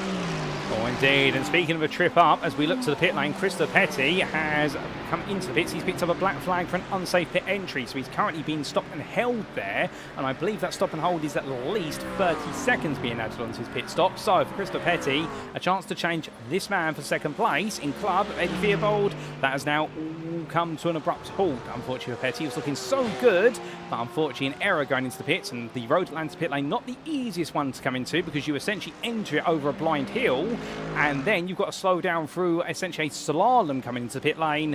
As James Fraser in from the lead of the club class. Meanwhile, when he comes down, you'll see that Petty's just leaving as he comes in. A bit early, perhaps, Dara. I mean, for the lead in the club class, sometimes you've got to be the trendsetter, but perhaps, well, unless he thinks he can undercut the field. Very possibly. But you have to remember, he was running on his own for quite some time at the front, so he's not been in a position to save much fuel. He had a big advantage. I can't imagine he's going to lose the advantage that he had by using a couple of laps earlier, but it just goes to show how important that slipstream can be when you're working to a fuel number. Oh, 100%. Slipstream very powerful, but as Christopher Petty has made it out the pits, he now has Jack Giles for close company. However, do keep in mind, Giles has pitted once. He pitted on lap 1. He had to tow to the pits after what was the altercation through turn 1, where Adam Lynch's car came loose. And unfortunately, Jack Giles seemed to be slightly pranged by it, but I think it was the fact that Lynch's car had already gone loose and was trying to hold the brakes, and Giles was just the casualty of the situation. I suspect both will agree it was a bit of an unfortunate racing incident, all things said and done. The Euro Titans endurance driver right now wanting to try and get past Petty, as both meanwhile being passed by Alfred Kirsten, who's recently pitted in the Inter category, and Giles there jumps around the outside of Petty, so that is for track and club position. The only thing is Giles will have to pit at some point, so he'll have to give that place up. He's not giving up, particularly when Adam Lynch is only 2 seconds behind. So even though they're a long way down in the club class, both of them, given the fact the importance of the championship right now, Jack Giles knows he still needs to beat Lynch either way this goes. But this result is definitely going to help Adam Lynch out in the bigger picture going into our season finale.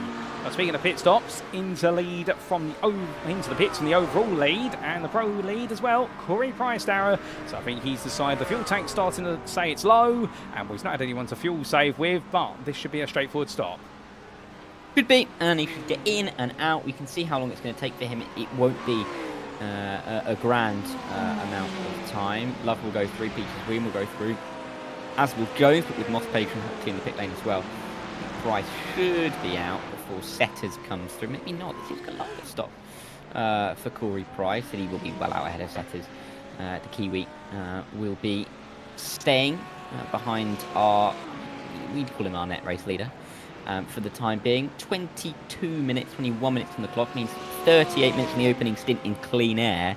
That's a long old way. He's got a long distance there, and 19 seconds stationary, almost to the 100. So Corey Price getting that fuel in. Now we have a request there in the YouTube chat, which is, can we see a class overlay with the number of pit stops made? And of course we can apply. Give a brief moment, and well, we'll show you those pit stops that have been made. Of course, we cannot remove the pit stops made due to drivers towing to the pit lane or starting from the pit lane. So you do need to take these numbers with a slight pinch of salt. But what you can see in club, we have had the pit stops for James Fraser. Also, we've had the pit stops for Eddie Theobald. Also, I do believe Ollie Smith and Christopher Petty. However, Rob Gregg's pit stop in 5th place, well, that is due to the fact he had to come in on the opening lap. And we've also had some Adam Lynch and Jack Giles now in for that actual fuel stop. And meanwhile, we see in the interclass all the pit stops practically done, although Jared Love is now in. This is a lap after Bobby Moss, so he has done some fuel saving. Let's see how this is going to play out. And with Brandon Dyer, Shibboleth Cardozo and Andy Jones in pro still going on, but Corey Price scores back out there. Here comes Bobby Moss. He makes his way down the back stretch. And I think we can look to the blimp camera, see exactly where he is in relation to Love. There's Love right now, waiting, and what seems so far away, but Bobby Moss very quickly making his way over 11 and down in towards turn number 12 as he roars his way on around. Well, here they go, and where is Jared Love? Well, he's just leaving his pit box now. Bobby Moss is going to come out really far ahead of him. In fact, that gap's going to grow. I mean, it was already about 3 seconds. Joris Petersveen, meanwhile, comes up side by side with Moss. That's going to be very close as they come up towards turns 2 and 3, and Moss just gets ahead. I wouldn't be surprised if there's a few Dutch curse words onto the visor of Joris Petersveen right now. He will not be happy to still be behind Bobby Moss.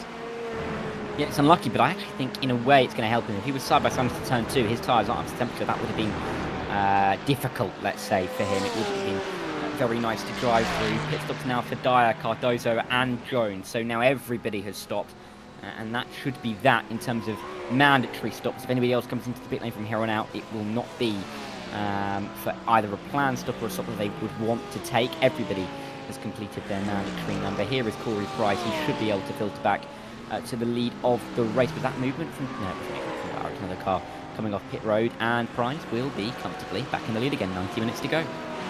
Indeed, and as he makes way onwards, Brandon Dyer leaves the pit lane, and as he comes on out, Milton, Tomlinson-Dennis still a long way back. In fact, Brandon Dyer has gained a grand total of 1.7 seconds in the pit lane end-to-end versus Brandon Dyer, versus Milton, Tomlinson-Dennis, I should say. So therefore, as I get my drivers in the wrong order, but I know what I mean to say, well, Tomlinson-Dennis right now falls into third place, and Ben Woodgate, by comparison, has actually caught up, and Woodgate now is only 1.3 seconds behind.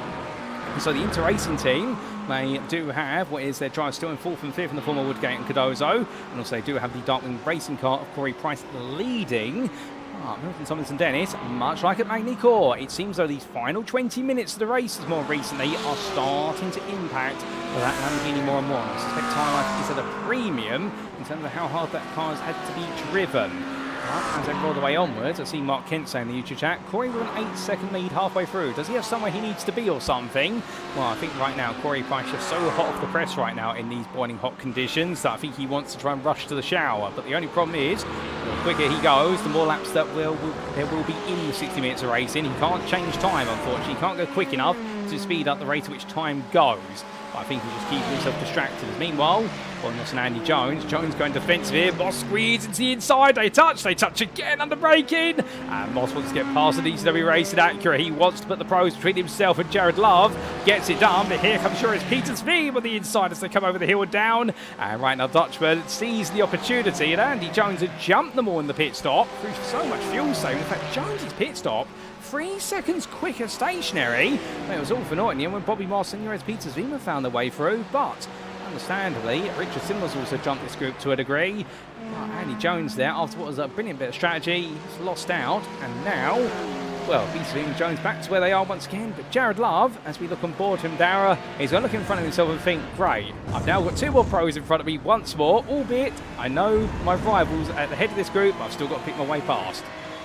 Yep, there's Jones going wide. Love, will he be able to get through down in towards 6? I don't think so. He's going to have to go the long way around at 6 and at 7 if he's going to make it work. It's a difficult place to be, but he's trying to stick it through. He should get a better exit out of turn 7 and maybe line this one up towards turn 10. Look at that exit already, nearly alongside, and we should be getting a decent enough slipstream up towards turn 10. He's alongside now. I mean, you'd think that the car, or Jones would almost give him a bit of room on the entry into turn 10, but it is Jones with the inside line for the chicane, which will favour him. Is he going to brake late? He will. They'll go side by side into A, into B, though Jared Love has the advantage. Surely he'll get it done through 11 and 12, where he has the inside line, but they're still locked together as they dive down the hill. It's the Scotsman looking to try and complete this move. He can't do it yet, and they're still side by side. What a move around the outside from Jones, that is. Oh, indeed. Andy, one of those drivers, he may not be the quickest out there, but when he's in a fight, he thinks he can win. Oh, it goes very wrong there for turn number 1, and Andy Jones, as quickly as that was about to compliment him, the car ejected out there. Now, was there a touch or not? 90% certain, but one thing that is certain, Andy Jones gone flying to the grass and will get himself back onto the road, but with 15 minutes to go right now, that was definitely a big scare there.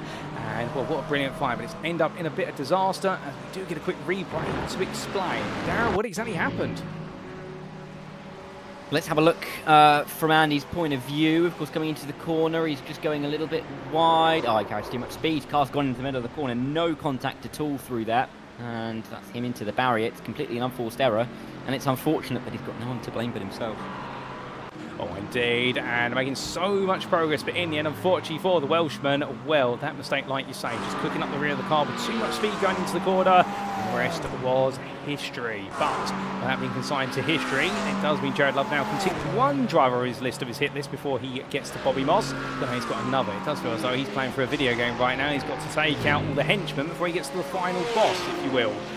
Still, Bobby Moss keeping his head down, being absolutely smart with this, being clinical as the interleader at this time. And not making any mistakes.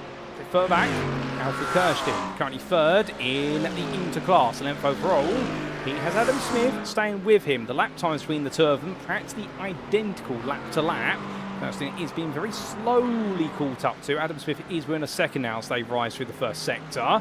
And Sam Hockley a further 2 seconds behind. We could have a three-way fight here for what would be the third place spot on the interpodium as it currently stands. And for Alfred Kirsten, this would be an absolutely huge result if he's able to pull this off.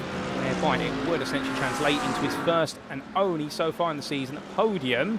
Bearing in mind, of course, the fact he's had 2 fifth place up to this point. It definitely galvanised his championship charge from 10th place in the championship to what could be around 8th place going into the season finale. But Adam Smith and Sam Hockley may have their own aspirations in this one. Still have 14 minutes to go. Speaking of other changes out there, well, this has gone completely under the radar, perhaps, Dyer, but Martin Brandon has actually got into second place in club through strategy. He's ahead of Eddie Theobald.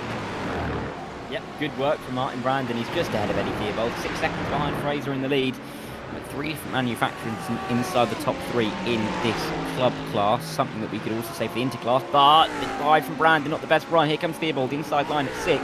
Can he carry the speed enough to give a go at 7? Is he going to nearly push him off? There was nearly contact through 6, but the inside line for Theobald at 7 is going to make sure that he can cover this one off for the time being. But Martin Brandon's going to get a much better run, and the slipstream up towards the turn 10. Indeed, in the draft now, can Martin Brandon find a way to just get a bit closer? As we look to the speed, the dashboard in the bottom right corner of your screen, you can see already hitting 150 miles an hour before they come through the kink of 9. Theobald trying to cover him off there as much as possible into the braking zone, and right now goes all in. He's going to try and go outside to inside here. Theobald's going to have to hold his line and just make sure he gives the bare minimum, and Martin Brandon goes loose. Now, was there a touch between the two of them? I'm not sure. That camera angle not too flattering, but Martin Brandon to the barrier, what was looking to be a heroic drive to be on the podium in the club class, and suddenly end up in disaster. He gets the car back together, but surely, well, he's going to carry on. Ooh, that's very close there, and that's going to be a lap down. Jack Giles unlapping himself, but my goodness, well, it's definitely gone from being a hero to 0 very quickly there for Martin Brandon. And let's take a look back and see what exactly happened. Over to you, Dyer, to try and see if we can explain. A look then in towards the corner. Brandon on the outside line. It turned to the inside for the second part of the chicane. Was there contact just on the exit? No, it's just another drop. Trying to get on the power, trying to be too keen to keep that battle going. And again, slight error from the driver. There's no contact, which means it's good for the stewards. If everybody could spin without help from somebody else, the stewards would love it, I'm sure. Oh, indeed, but unfortunately, if Axis and Sport and Sim works, well, they won't have loved that, and they will have Martin Brandon. Very unfortunate to come back to your live racing, but he's going to carry on, and he is, in fact, still on the podium spots here in the club category. Given the fact that Ollie Smith is so far back, well, Ollie Smith has seen that gap shrink now down to 17 seconds. We've got a feel for Martin right now, because this definitely has been a bit of a rough final quarter of the race thus far, but he's just got to try and survive and hold on for a little bit longer. You could say that he's got to drive to survive in this race, and well, I'm sure the Netflix lawyers will be coming at us very quickly for that. But nonetheless, as we do come back to your final 11 minutes, Corey Price, well, your leader right now, still very much in control here.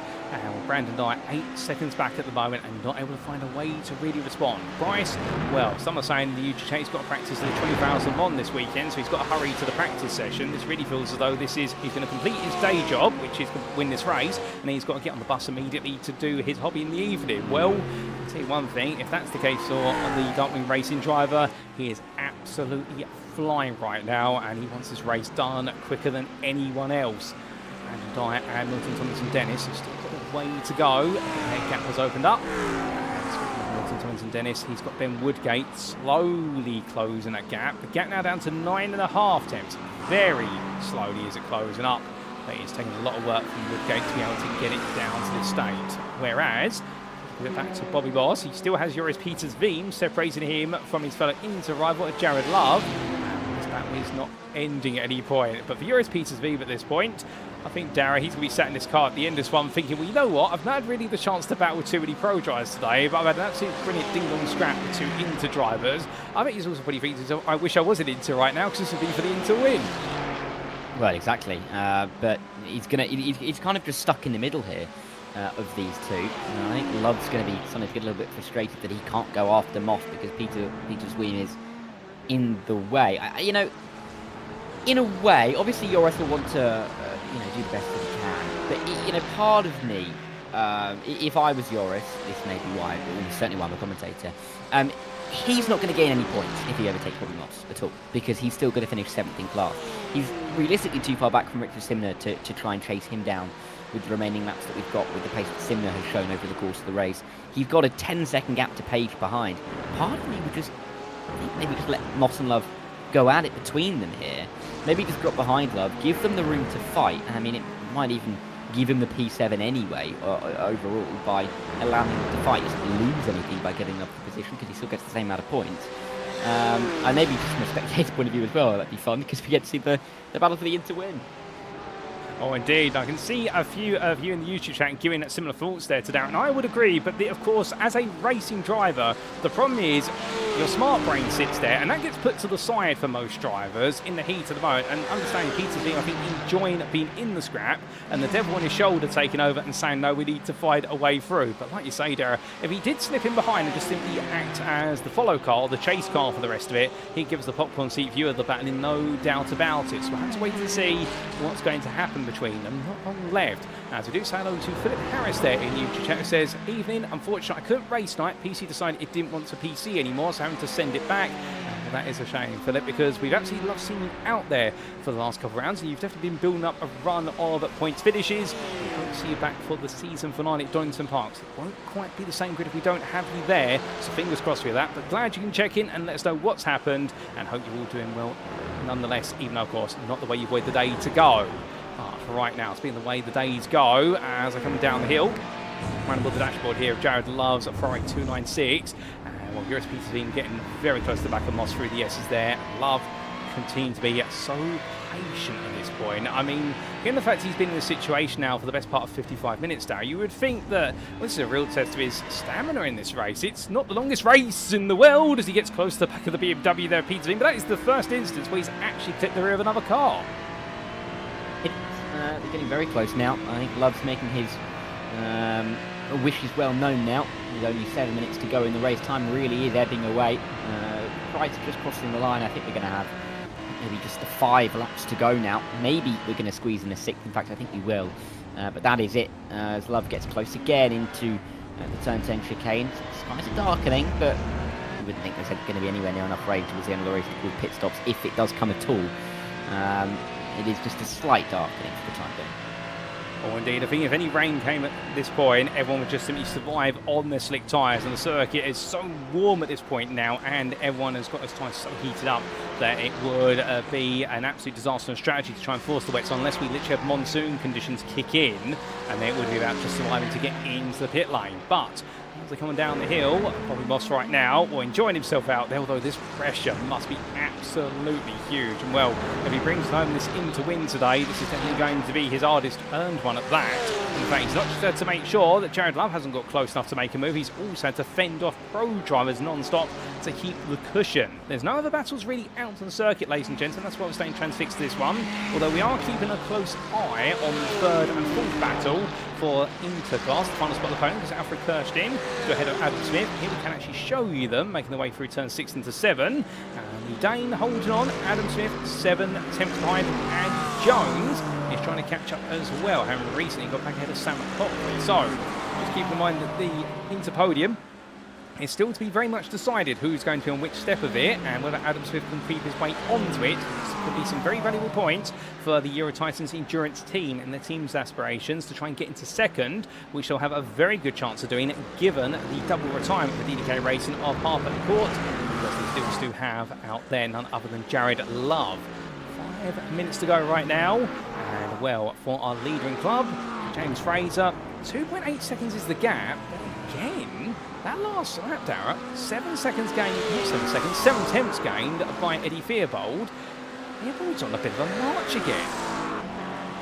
Yes, I think Fraser's just going to bring it home for the time being, but you're right, he's losing a bit of time, that he's got to be careful, but I think he's managing the pace for the time being. I don't think this is existential, unless he's underfueled the car somehow.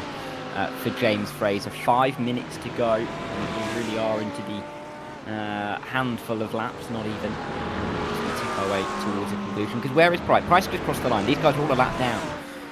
overall. Price is going to start yet another lap, so they're not far behind the leader.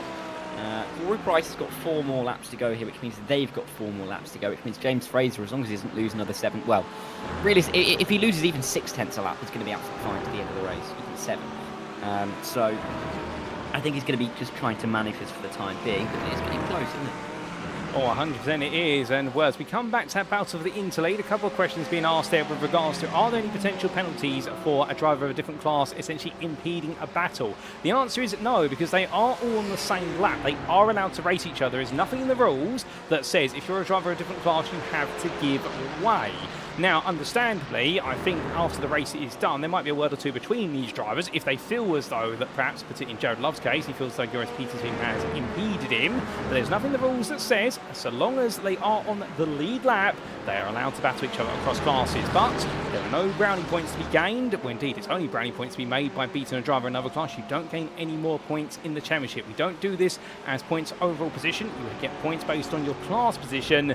There's no accolade for an inter beating a pro or a club beating an inter driver, etc. So right now, Joris Peter's team is legally allowed to sit there and indeed split the pairing of your inter drivers at this time. But whilst that's happening, well, we have had a bit of a split between Kirsten and Smith, caused by this man, Andy Jones, who has found his way past Alfred Kirsten and now is found his way past Adam Smith, I should say. He's now on the back of Alfred Kirsten for 3rd place in the interclass. So he's definitely going to want to try and take another overall position here as Andy Jones. Kirsten just let it go. I think we're going to find out very shortly if he has to come down the hill into the chicane. Well, in fact, Jones doesn't go for it this time, but the headlights are going on. So perhaps a bit of visibility coming down there with the clouds coming over. But right now, the more I look out the contact window and on the TV screens, it's looking greyer and greyer. As Andy Jones there, well, I thought he was going to do some rallycross. He made his way through, but Alfred Kirsten will slow down, burns it, but Adam Smith's going to catch up to him very quickly. Yeah, it wasn't the best place to use it, actually, because you're going onto this straight towards turn 1. So he lost the speed all the way through there. He could have saved it up towards turn 2 and used it down the S's where no one really could have overtaken you. But either way, it's not going to affect him for the time being. Only a couple of laps left to go for him. He just needs to try and make sure that Smith stays behind. That is the battle for P3. All of a sudden, James Fraser has lost all of that time. Sitting behind a car in front, a lapped car, that's not helped him out at all. He's now got Theobald right on his rear tail. And they've got 2 laps to go here. And all of a sudden, I think Theobald's the favourite. He's got so much more pace. Well, indeed, Theobald absolutely flying, and that's Milton, Tomlinson-Dennis in front. 3rd place overall. He's just put the lap on Fraser. Now, whether as part of that's perhaps caused a bit of a time swap. Fraser's last lap a 19.61 to Theobald's 18.6, and well, that's Fraser going wide, and Eddie Theobald will take the lead at the club class there. Fraser losing out with 2 laps to go. An innocent mistake coming through turn 1, just went a bit too wide through the corner, carrying too much speed. And well, for James Fraser, the dreamer taking a win this season has come to a halt for now, but if he can hold on to 2nd place, that will still be huge. I do wonder, Darren, whether potentially perhaps he's not taking the right amount of fuel in this. So he did have a very long pit stop, to be fair, 21 seconds. So it can't be that he's not taking enough fuel. Perhaps he's just struggling for tyre life at the moment, because for Fraser, well, this pace has just completely plummeted off the proverbial cliff. And a state like that seems to indicate that perhaps the tyres have definitely seen better days. Especially with the lights as well, it's a conundrum for him. Not entirely sure. Yeah. We'll have to ask him after the race in the chat what had gone on. But he's still behind Theobald by not the greatest of margins, so there still is a chance as they run through. They will be going to the final lap as Price has just seen the white flag waved in front of him. And these guys will meet the white flag as they come over the hill. But Fraser again losing 3/10 through turn 10. He's not losing it in the fast corners, which makes you think it's not necessarily tyre related, because you'd think he'd be having to back off in some of those corners, but it just doesn't look comfortable, does it, for Fraser? No, it doesn't at all. The only other thing I can think is perhaps there's a small technical issue within the car itself, perhaps thanks to the steering wheel or one of the pedals, but either way he's going to hold on. Alfred Kirsten, meanwhile, has pressure here from Adam Smith, trying to take that 3rd place in the interclass right at the end with 10 seconds to go. So that does mean they're going on to their final tour of the circuit to do a 46th and final lap as they roar the way around onto it. Andy Jones just in front. Well, the Moss Love battle still separated by Joris Peters V, but as these drivers roll the way on, Andy Jones lets it go there, and Jones decides to let both drivers on through. He's not going to scupper their battle any longer, but we must leave them behind, because meanwhile down we have our leader heading through the chicane. Yeah, it's been such a constant performance from Corey Price. He's just led from the front all the way through, and no one's been able to match him, have they, Paul?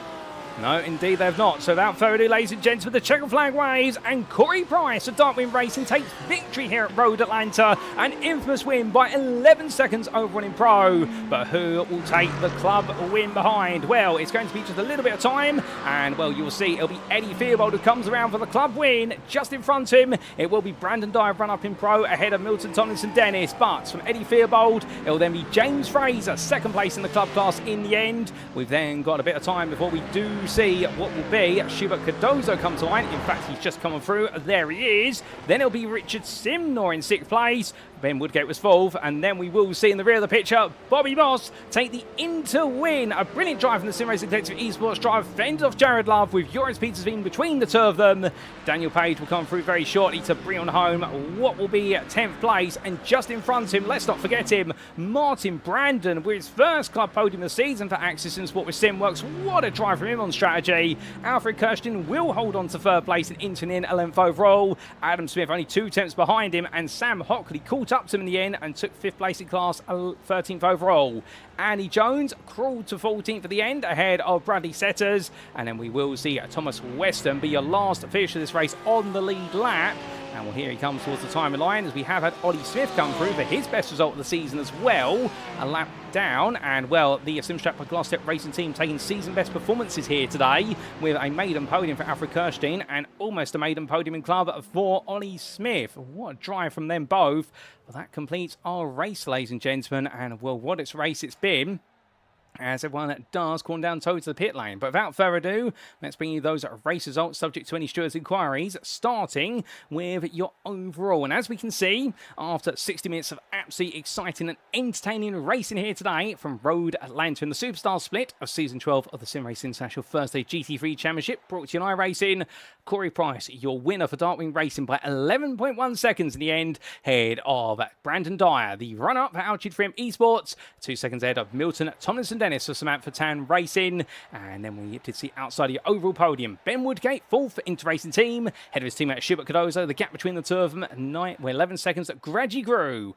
That was your top 5. Then in 6th was Richard Simnor for DCW Racing Blue, head of your Inter winner, 7th overall for Bobby Moss for the SimRacing Collective Esports, with Joris Petersveen 8th there, the priority ahead of Jared Love, run up in the Interclass today, and he couldn't quite find his way past Petersveen to have a go at Moss. But the DDK with RaceStatBot.com driver will know that this result means he's still firmly in control of his championship campaign. Daniel Page taking 10th there for Daniel Newman Racing Red, ahead of Alfred Kirstein, best the rest of the length, his best overall finish as well as his best finish in the Interclass, with 3rd on the class podium. And the Simstrap Glasstep Racing driver, 2 attempts ahead of Adam Smith. The Aero Tyson's endurance driver in the end couldn't quite find his way onto the podium, missing out right at the end in class, but took 12th overall ahead of Sam Hockley. And there was Andy Jones behind the priority for DCW Racing Blue, and Bradley Setters, the Kiwi for Relentless Racing, completing your top 15. Thomas Weston, your last lead lap finisher in 16th there, the priority ahead of a lap down Mark Collicott, who came from the pit lane to finish 17th for DCW Racing Blue. And then it was a lap down as well for Eddie Theobald, your club class winner, with that late overtake on James Fraser. The Moonshiners Racing Club driver finishing a run-up in the club class, 19th overall, and Martin Brandon completing the top 20 with his best result of the season, 3rd in club and 20th overall for Axis and Sport with SimWorks. Outside the top 20, the theme of lap down finishers continued with Ollie Smith there ahead of Christopher Petty, who was 2 laps down, and Nils Bauckhage 23rd ahead of Adam Lynch and Jack Giles, with Lynch getting the upper hand in the end, so still extending his championship lead going into the finale. And then we did see Rob Gregg there complete your finishers, 2 laps down for Moonshiners Racing Club in 26th. Sadly, along the way, we did have several retirements, including for Kyle Roy, John Butler, Dwayne Hoffman, Raz Harper, and Elliot Court. But as for your class finishing positions, well, Darren, will come to you, starting off with our pros.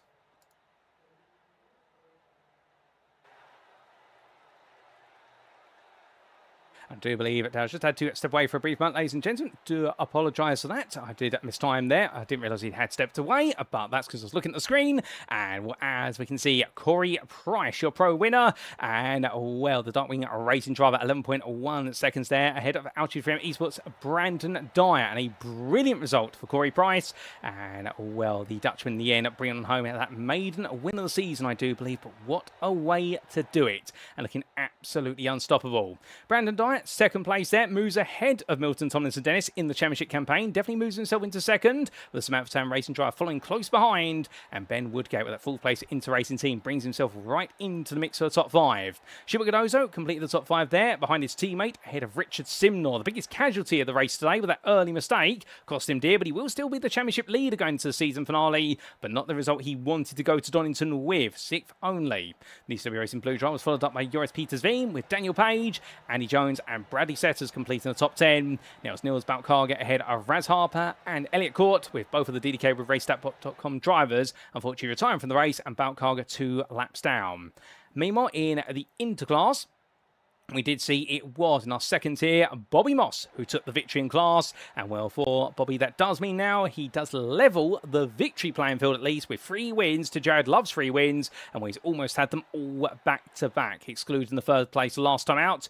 And well, what a return of form it has been for Bobby Moss of the SimRacing Collective Esports. And 7 tenths behind Jared Love, making another podium this season for DDK with RaceStatBot.com, still the championship leader. But knowing his lead has been slightly cut, but not enough to put him at risk. All he needs to do is fish directly behind Bobby Moss in the season finale. Alfred Kirstein, that maiden podium for the Simstrap by Glasstep Racing, that's definitely going to taste very sweet. And Mercedes driver in the end, 2 tenths ahead of Euro Titans Endurance's Adam Smith, who finished in 4th, still waiting for that chance to return to the podium.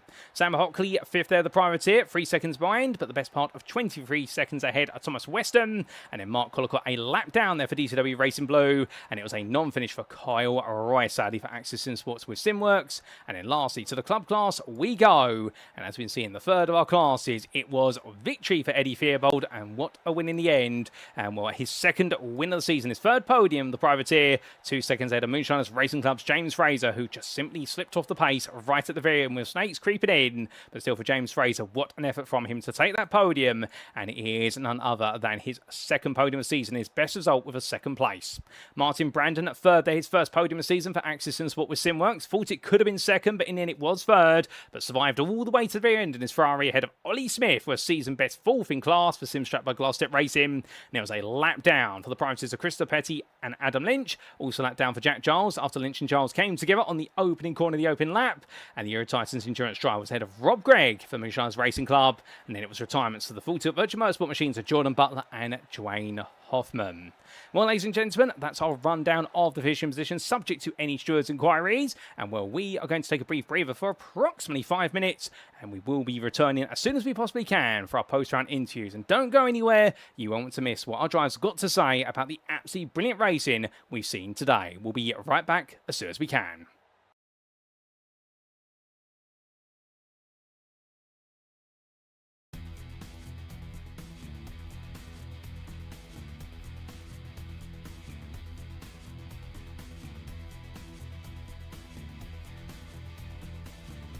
And it's lights out and away we go for our season opener as Sardply gets a good start, but look alongside him and you'll see there Milton, Tomlinson-Dennis immediately going the attack into the braking zone. 1 drive into the grass already, that's Mikey Story, but 3 wide they come into the opening corner. That's a bold move there. William Humphrey makes the place as they make the way through in towards turn number 2. I think the Altitude 3M Esports driver here might just be fancying his chances once again as they come into the braking zone now for turn number 1, and as they make the way from right into left, well, Hayden Miller here side by side with him. They'll go all the way through to turn number 3, and Saunders does take the place there. That's for overall position, not for pro position. Saunders is the pro leader, but he goes a bit deep there at 3 to the inside of 4 then, and Miller right now enjoying this. Saunders enjoying it. A little bit of rub and contact between the 2 of them, but nothing wrong with a bit of bump and grind between the 2 Fords, for the Ford and the Corvette, 2 Americans I should say. And with those 2 Evo drivers in front of them, they're just, they're realistically in a completely different race.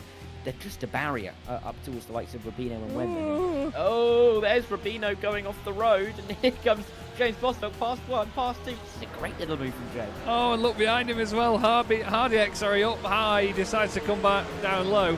But Denny Plurger has really lost a lot of ground here. He's lost 7 places since the start of this race in that green Porsche. It is, but look at this for the lead. Hammond wants it. He's gone back down the inside. He got off the brakes again to let the car down the inside of Rob Mackay. And you said Rob was going to be clinging on at the front. And now he's clinging on to second. Great move by Lewis Hammond. Really good committed stuff. And look, down the inside, Richard White. He wants a piece of this in the Porsche. He's got James Bostock. And it's lights out and away we go here as Mirko Bortolotti goes exactly on the green, and as they roar the way down towards turn number one, Martin Statman side by side with him, but look behind, Tim Perry under pressure, Miguel Leon immediately as the Enosis Esports driver tries to put the pressure on. Further back we've got 3, 4 wide, they're all in the crush as they come through the opening bay. Look back for the rear of your second place runner, Statman, and Statman right now for the Gazex Racing team. What he's trying to do here, I think now, is just hold on to second, and if needed, he may have to act as a bit of a buffer and perhaps sacrifice a little bit of his race to the race leader here. Although Bortolotti, to be fair, I think might be holding some pace back, but here comes Lux in the tow, in towards what we roller coaster they come with the Virginian corkscrew. It's left into right very quickly here as they both make the way, and it's too wide on entry, but Lux gets ahead. It's up into second now, as it will be Martin Statman falling down to third, but Callum Lux does clear another one, and now only one car is between him and an opportunity of victory here tonight. Which is Perry going to make the move, or I'm going to have to make the move for him? Well, there's your answer. Perry's going to go on the inside here of Dean into the braking zone. Edwards gets to watch it from the popcorn seat view. Perry there being too wide on exit. Dean's going to try and hang around the outside. Does Edwards think about going up the inside as well? He gets himself ready for it in case there's contact, but there's not. Perry there being fair. Dean tucks back in behind. Lovely move there from Tim Perry. And I think meanwhile Beardsworth will hope they don't get close up in time, as Beardsworth's going to look up the inside. He goes all in, and it's from very far back. He gets it stopped, however, and Beardsworth there nails the move, but Tillerson's going to come back at him up the hill. Does he go in on the brakes here? This is bold to do it on the inside. No, he does not. And Brian Beardsworth at the end, he gets it wrong. He goes out wide at turn number 6. Tillerson's going to be too wide with him, but too wide they're going to turn 7. Tillerson goes to the switchback there. 9 is no way through, and in the end they come down towards turn number 8. Well, there Tillerson backs off. He lets Hutchinson go around the outside, but is it the right call?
And it's lights out and away we go for our season opener as Sardply gets a good start, but look alongside him and you'll see there Milton, Tomlinson-Dennis immediately go on the attack into the braking zone. One driver into the grass already, that's Mikey Story, but 3 wide they come into the opening corner. That's a bold move there. William Humphrey makes the place as they make the way through in towards turn number 2. I think the L23M Esports driver here might just be fancying his chances once again as they come into the braking zone now for turn number 1, and as they make the way from right into left, well, Hayden Miller here side by side with him. They'll go all the way through to turn number 3, and Saunders does take the place there. That's for overall position, not for pro position. Saunders is the pro leader, but he goes a bit deep there at 3 to the inside of 4 then, and Miller right now enjoying this. Saunders enjoying it. A little bit of rub and contact between the two of them, but nothing wrong with a bit of bump and grind between the two Fords, for the Ford and the Corvette, the two Americans I should say. And with those two Evo drivers in front of them, they're just, they're realistically in a completely different race.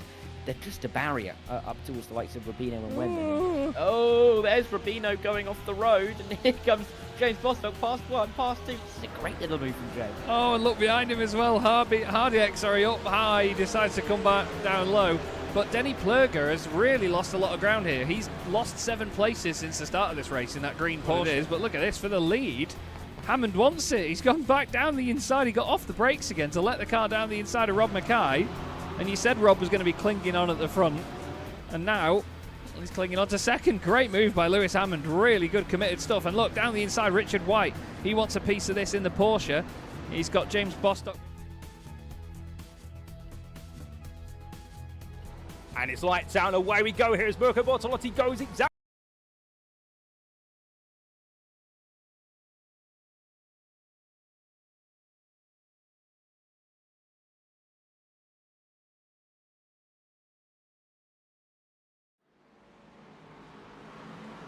Alrighty, ladies and gentlemen, without further ado, it is time for us to kick off our post-round interviews. And as Dara does rejoin me, welcome back, Dara. We're going to be kicking off with none other than Adam Lynch, who joins us now in the interview room.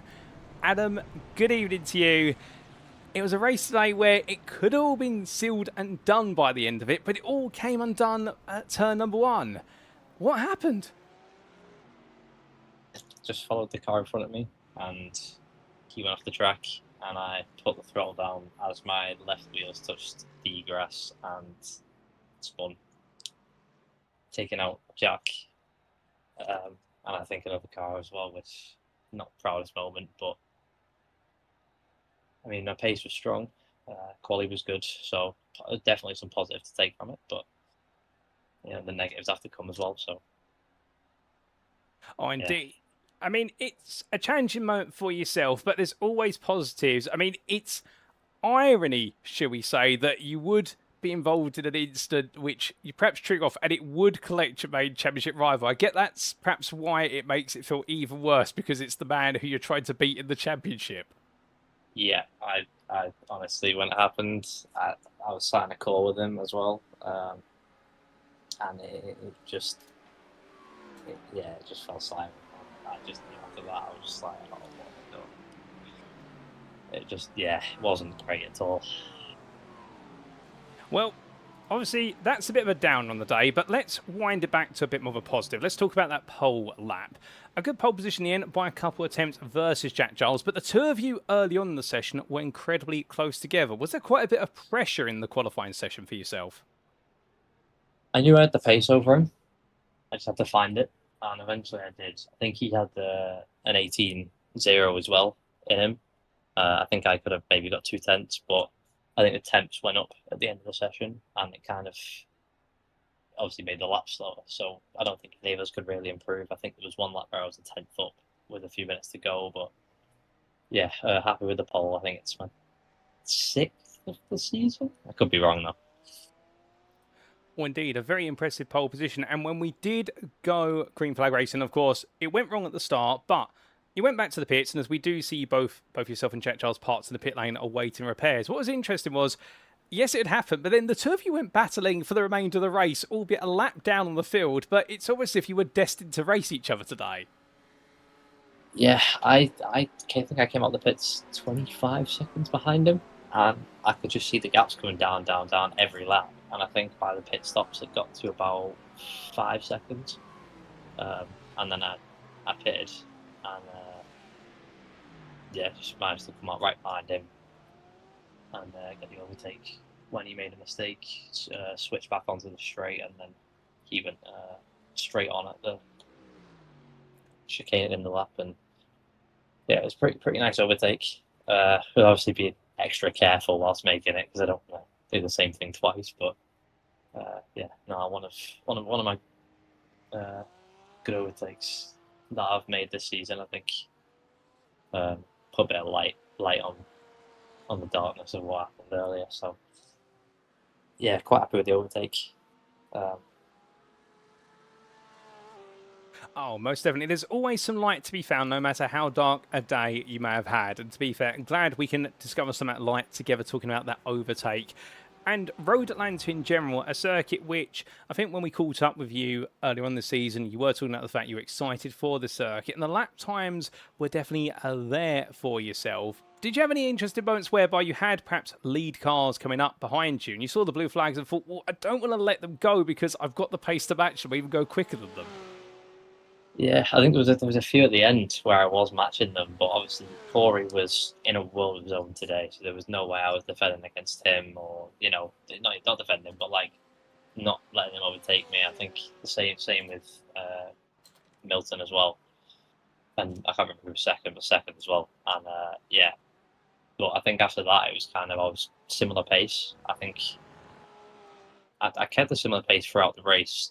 I was pushing quite a lot, which I thought my tyres would completely fall off a cliff. That didn't happen, and I kept the same pace at really high 18s, which was very nice to have in the race. Not what I expected after the pit stop.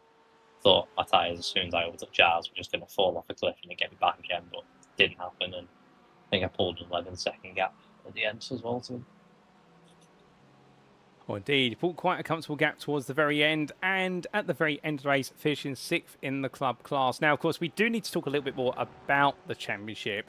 Let's just theoretically put it out there. There's a big hypothetical question about how the open lap instant will be looked at, but what it does do, of course, is it puts you very much in control going into the season finale at Donington. Are you still going to come into the season finale, however, at 100% and think, you know what, it's not over yet, be in it to win it all the way to the end? I want that 4th win. Simple as that. I want the 4th win. Donington's a track where I'd like to think I'm pretty good at. One that I've driven on a lot compared to most tracks. There may or may not be a car change in within it. I don't know yet. It depends how I feel last race of the season. But I think unless there's 16 cars in club, or I DNF have like an issue with my software or whatever, I think the championship's over. However, it's not over until it's over. So I obviously need to go into that with the best force that I can, try and win the last race as well. All fair play. I'm loving the mentality, to be fair, focusing more on the race that's to come and, well, wanting that 4th win. And we look forward to seeing whether you can take it at Donington Park. But just before we do let you go, and obviously let you cool down because it is so hot today, is there anyone you'd like to give a shout out or a thank you to? Yeah, the Euro Titans Endurance guys again for helping me throughout the week with practice. Just all around great guys. Going to be racing with them next season as well. Yeah. Oh, no problem at all. Well, it's been an absolute blast, Adam, to have you join us in the interview room, and I appreciate your candidness with regards to how you're feeling about what happened at the start, but glad we could talk about some of the brighter moments as well, your time at Road Atlanta. We'll see you at Donington Park in a week's time to see if you can end the season with your 4th win in the bag. But until then, have a lovely rest of your evening, and well done once again. Thanks, Paul. Well, ladies and gentlemen, hearing from none other than Adam Lynch, talking about a very challenging day there, Darren. The fact that, of course, has an instance at the start from pole position, and it would be an instant that collects his main rival, and in a way could have just handed in the championship. Yeah, a bit of a weird one in a way, but frustrating, I think, to be taken out of contention. You probably would have been wanting to fight for it on the track, but he had a bit of a difficult day. But it can't be the same for everyone, right, Paul? Oh, indeed, it can't be. And, well, from championship contention changes through to a driver who has not been in the contention for the Pro Championship this season. We're going to be right back, ladies and gentlemen, for our second interview of the day, because we're heading to the Pro class, and that's a hint of who we might be speaking to. We'll be right back.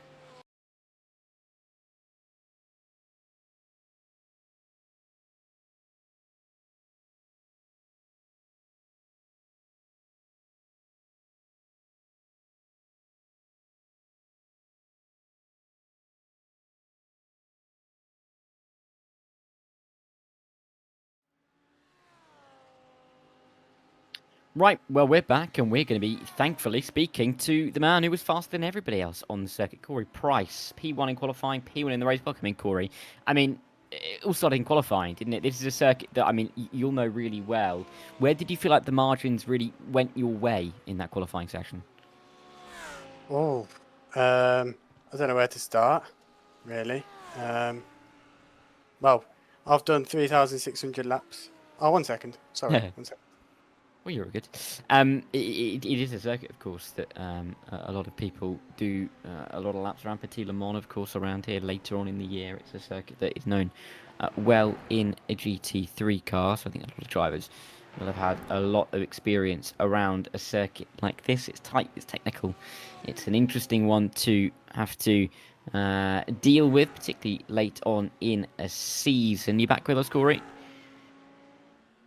Not just yet. We'll give him a minute. I mean, Paul, we'll wait for Corey. I mean, this is a track that demands a lot in qualifying, and it often does come down to those thousandths of a second, which could just be the difference between driving to the line a bit tighter, can't they? Oh, 100%. That's the thing. It is one of those circuits where you've got to be all in it to win it. But the flip side of the coin, of course, being that if you push too hard, you'll end up off the road. But conversely, if you don't push hard enough, you're going to lose out that critical time. It's almost as if you're walking on a tightrope. But unfortunately, somebody's made that tightrope so narrow, and you're in a machine packing 500 horsepower trying to walk the tightrope, that you can get it very easily wrong out there. But not so our hero of the day. Exactly. Corey, you back with us yet, Corey? Not yet. I wonder, Paul, is it worth coming back to Corey just to give him a bit of extra time so he's not rushing back? Oh, indeed. I think we might do so. So, ladies and gentlemen, we're going to step away for a brief moment, just because I think we need to give Corey just a little bit more time, but we will come back, and when we do, we'll have a different interview for you. So, we'll be right back.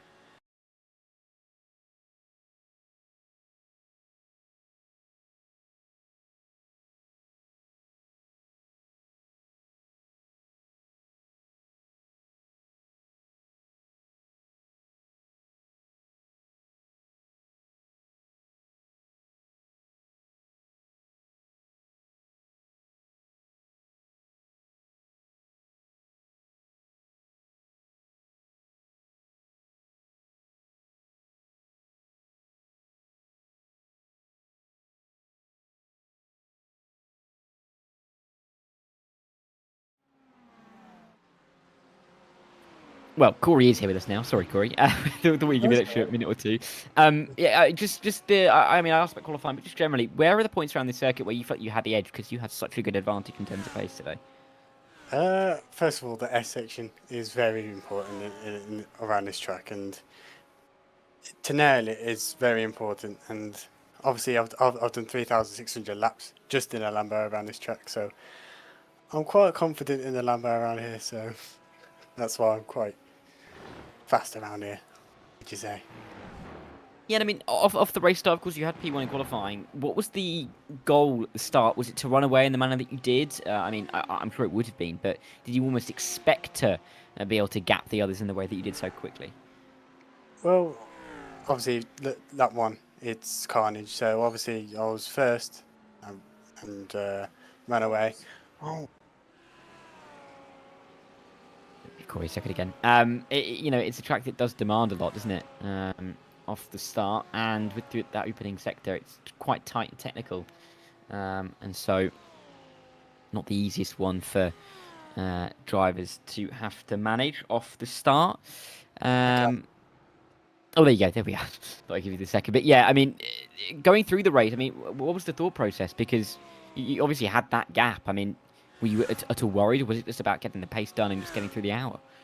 So obviously it's that one. You know, things are going to happen left and right. So I thought to myself, I'll just take it steady for the first lap, and I looked at my relative, and I was already 2 seconds ahead. So I instantly thought I'm just going to save my tyres and take my time. Obviously, I've done 3,600 laps around here, so I'm quite consistent around here, as some people say. So looked after my tyres, and then come to the pit stops, I was dead. So I didn't really look after them properly, but at the end I did pretty well, and I'm happy where I finished. Yeah, fair enough, because you've won the race. You can't really be too disheartened by that. Next week, though, we're going to Donington. Bit of a different challenge. Is that a track you're looking forward to close out your season? I'm quite fast around there as well. I've done quite a few laps around here as well, and I believe the Lambo is the best car around Donington, I think. Well, I mean, we'll find out, won't we? When we get there. What's your expectation going into it? Are you going for the win again? I'm sure you'll hope so. Oh, well, of course, I'll probably go for the win again, yeah. But you've got, Brandon, you've got Simon, they're all winning for the championship. So if I'm in the way, I'll just let them, battle for the championship. But if I'm leading, I'll defend for my life. But if it could be just one of them two, in it, really. Yeah, it could be. But we look forward to it greatly. Before we let you go, Corey, after a great result for you, is there anyone you'd like to give a shout out to on the broadcast? I would like to thank SimCoach for the setups. Obviously, the setups were quite old, but I did ask Andy to make me a setup that which made me use it for this track, for this type of weather and condition. So I'd like to thank Sim Coach for that, and yeah. Well said, Corey, and congratulations again on the race win. Good luck for next week at Donington, and we'll hopefully speak to you again. Thank you. Sorry for the wait as well. You're all good. You're all good. These things happen. Corey Price there. Great to get a word from him, Paul, after what was a great result for him. Oh, 100%. And, well, interestingly, he said about the fact he tried to prioritise saving his tyres, only to get into the pits and discover he had no tyres left. Well, I think he was definitely, as we talked about earlier on today, he was either 0 or 100. He was 100 every step of the way. I mean, what a drive for him. But interesting, he said that he wants to go for the win at Donington, but if he feels as though he's in the way of the Pro Championship fight, he's going to let it go. What do you reckon? Do you think he's going to let it go? I mean, it's difficult to say. I mean, it's not really in his hands, is it? And that's going to be the difficult thing. But anything can happen on a season finale, especially when no points can be dropped, right?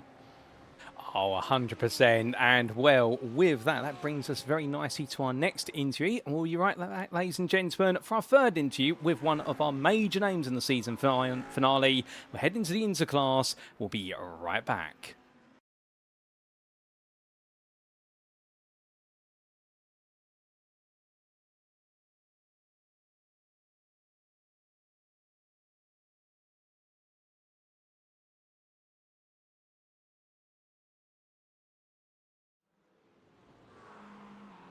Well, ladies and gentlemen, we now make our way to the Interclass, and joining us in the interview room is none other than Jared Love. Jared, good evening to you. It's been it's been an intense race, and for yourself, something tells me it's been a very frustrating race because the interlead was right in front of you all the way through the race, but you always had a pesky pro or two just wanting to stand in the way. How has it been for you? Pretty much that. It's a dreadful track for overtaking, as much as pros were able to overtake me a good few times, but I think I made a few mistakes when they got past me. And then they're just in between Bobby and I, which they're entitled to do. Never once would expect somebody to give up a place. Certainly somebody in a lower down class as well. So it happens. It's just not a great track for overtaking on. Certainly, and even if I was behind Bobby, I don't think I'd have got past him. I definitely had pace over him. I can say that with some degree of certainty, but that Porsche is just a rocket ship in a straight line. When I was behind Joris, I was gaining 0.2 on the straight in the draft.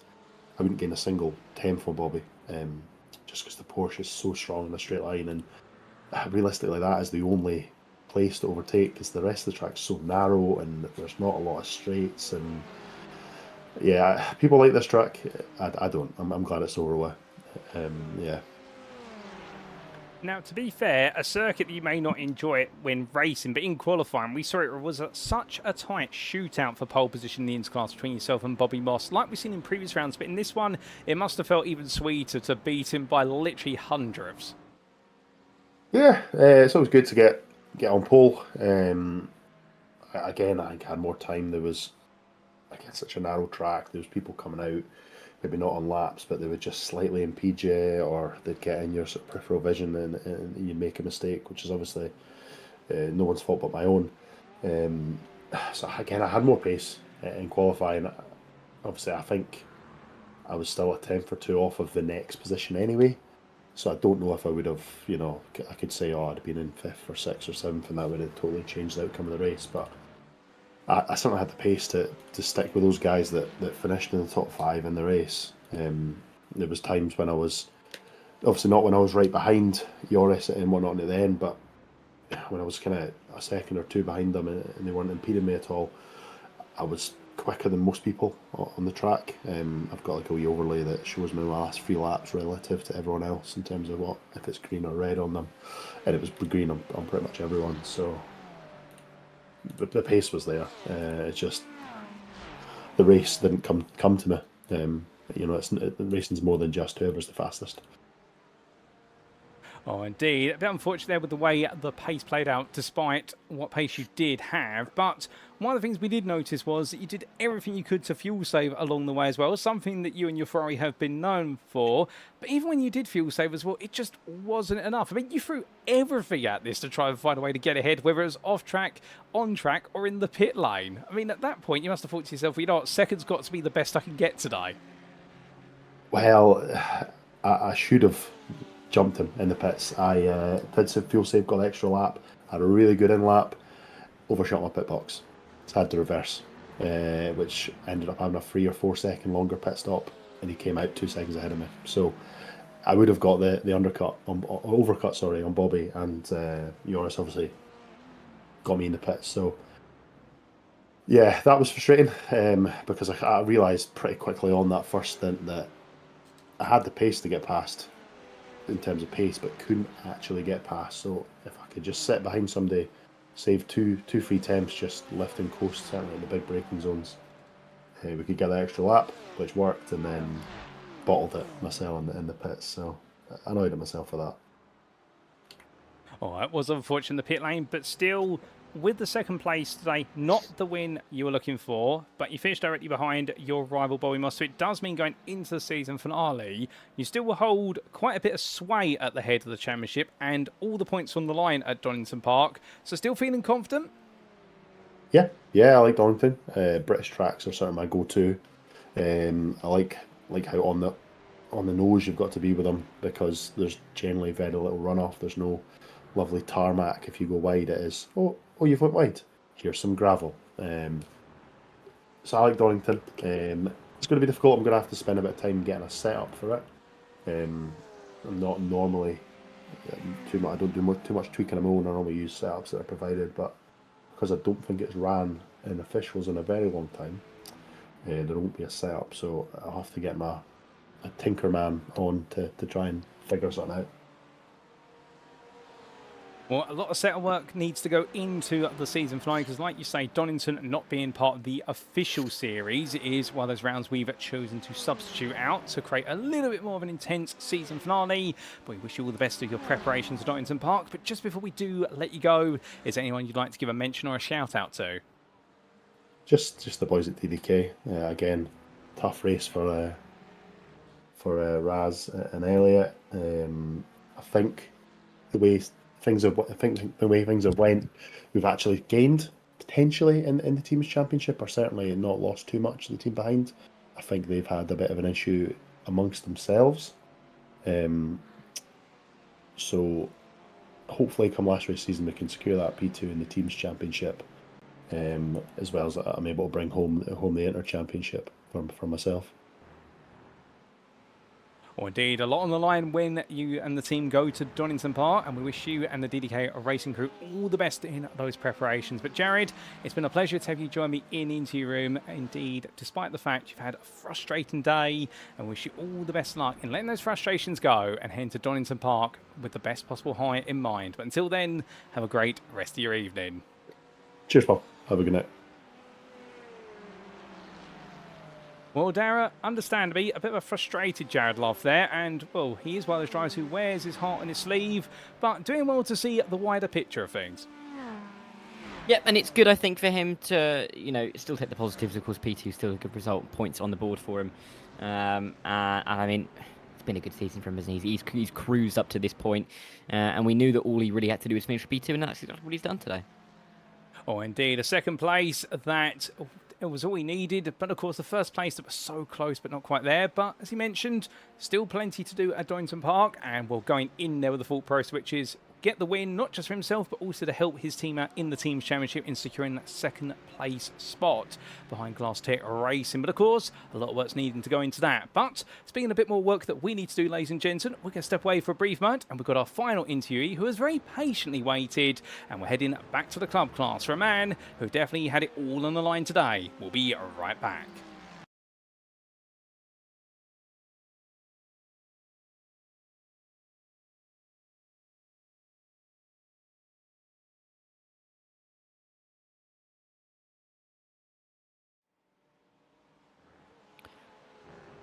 We've got one more person to talk to. He's been waiting a fair amount of time. First podium of the season it was for James Fraser. Welcome in, James. Well, firstly, congratulations on the podium, but the obvious thing to talk about is, I think it's fair to say the drop-off of pace towards the end. What caused it?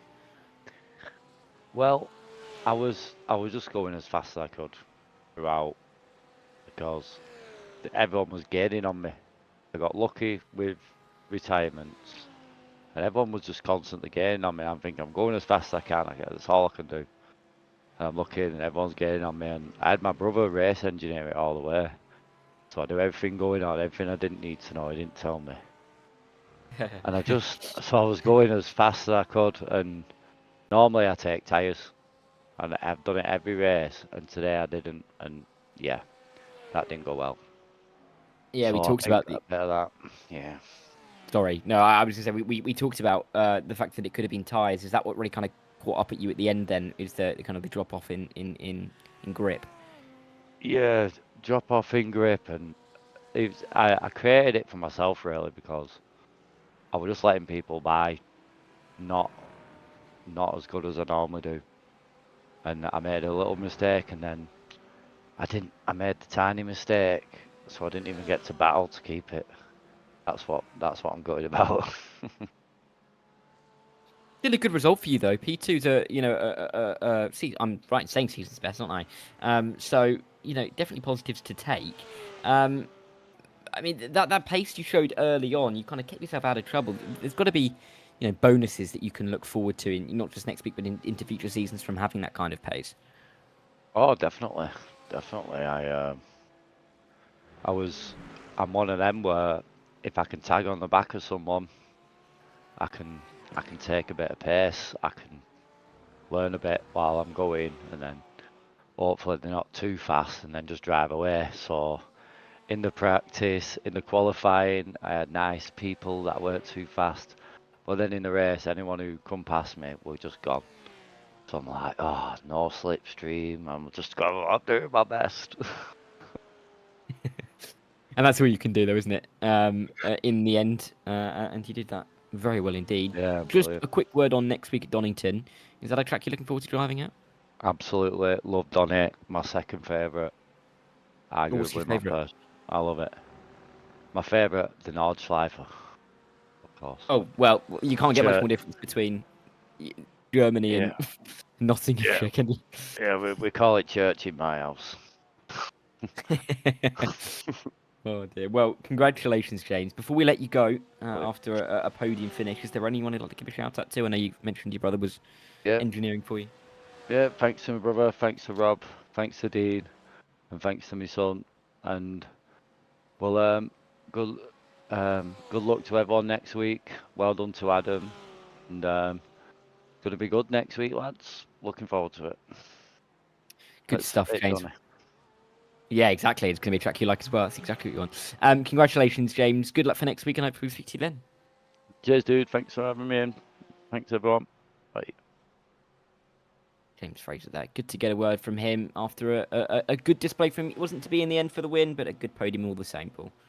Yes, indeed. And I do love the fact, as you mentioned there, that everyone was constantly catching him. And you called it right, Darren, all the way through the race, saying that whilst he wasn't the quickest out there, his consistency was really what kept him safe. But interesting, he admitted the fact that he's always changed tyres in his pit stop, but this is the one time he hasn't done it, and how it came back to haunt him right at the end with that mistake that cost him the ability to fight for the win. I mean, this is going to be the one that's got away from him in a way, and I could understand his brother Liam, who was perhaps strategist on the wall at the time, probably going, what have we done? We've just thrown it away.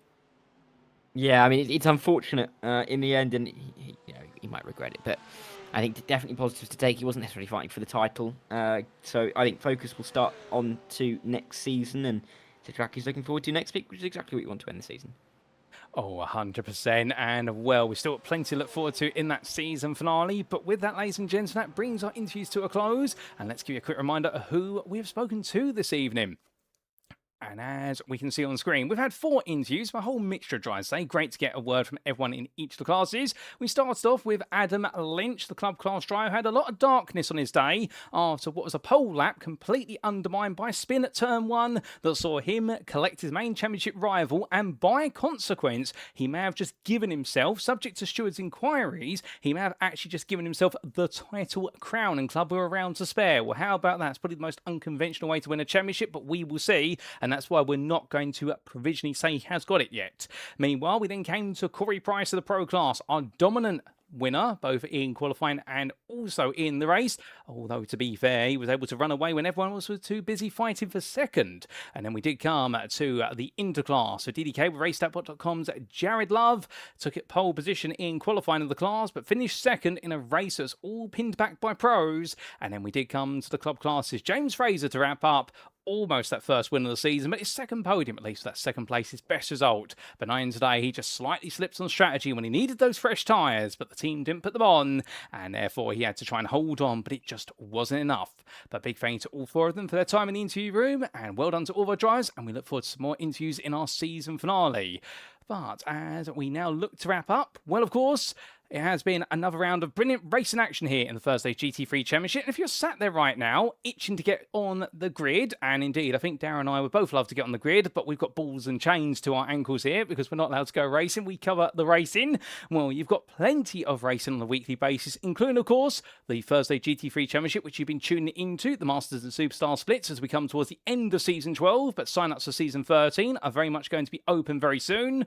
Alternatively, if you're a bit of an enthusiast of GTE racing machines, the historical GT cars from 1999 through to 2023, we've got you covered with our championship for them on Friday evenings. Currently coming towards the end of Season 2. The season finale will be broadcasted live tomorrow from Mexico, but Season 3 is definitely on the cards for signing up soon. Or if you're looking for GT3 racing on Sundays, we've got you covered with the UK SimRacing Sunday Showdown in its 18th instalment. And well, that's coming to a close, but Season 19 is just around the corner. But if you're looking for something far more casual, we've got free races per week in our practice league on Tuesdays, Wednesdays, and Saturdays. How you can get onto the grid, all you got to do is join our official Discord invite link at the bottom of your screen, and you can get up to speed with all the details you need in order to go racing with us. We'd also like to take a moment to give a big shout out to our series and league sponsors, Carmate, Modern Technology, the GP2 Group, and lastly, we would like to give a shout out to Motorsport UK's esports division for recognising us as a recommended community. We're very grateful for that recognition at SimRacing International, and long may it continue. But with that, ladies and gentlemen, it's time for us to look ahead to the next round. And Dara, Donington Park, a season finale. I do believe you're going to be jumping back in the commentary booth with, I think it's James Bostock for the season finale of Masters, but it should be exciting, whether it's Masters or Superstars. It will be a good race. First Thursday of June, last round of the season, Donington Park, one that I think many will know well indeed. Always throws up an interesting race, and title to be decided, Paul. Oh, indeed. Title to be decided, ladies and gentlemen. If that's not a ringing endorsement of why you should tune in next time out, I don't know what is. But that will all be on Thursday, the 4th of June, 2026. We'll be bringing you the racing action live from circuit side in both the Masters and the Superstar split. And we will be provisionally crowning our Pro, Inter and Club Drivers' Championship in both splits, and also who our team's champions are. But until then, that's all we've got time for today. We've been SimRacing International, and you've been tuning to the Superstar split. You've had myself, Paul Walsh, and also Darren Fackett in the commentary booth. And until next time, ladies and gentlemen, as always, remember to stay safe, stay well, stay smiling. Thank you very much for watching. And remember, most importantly, as always, to stay on track. Good night.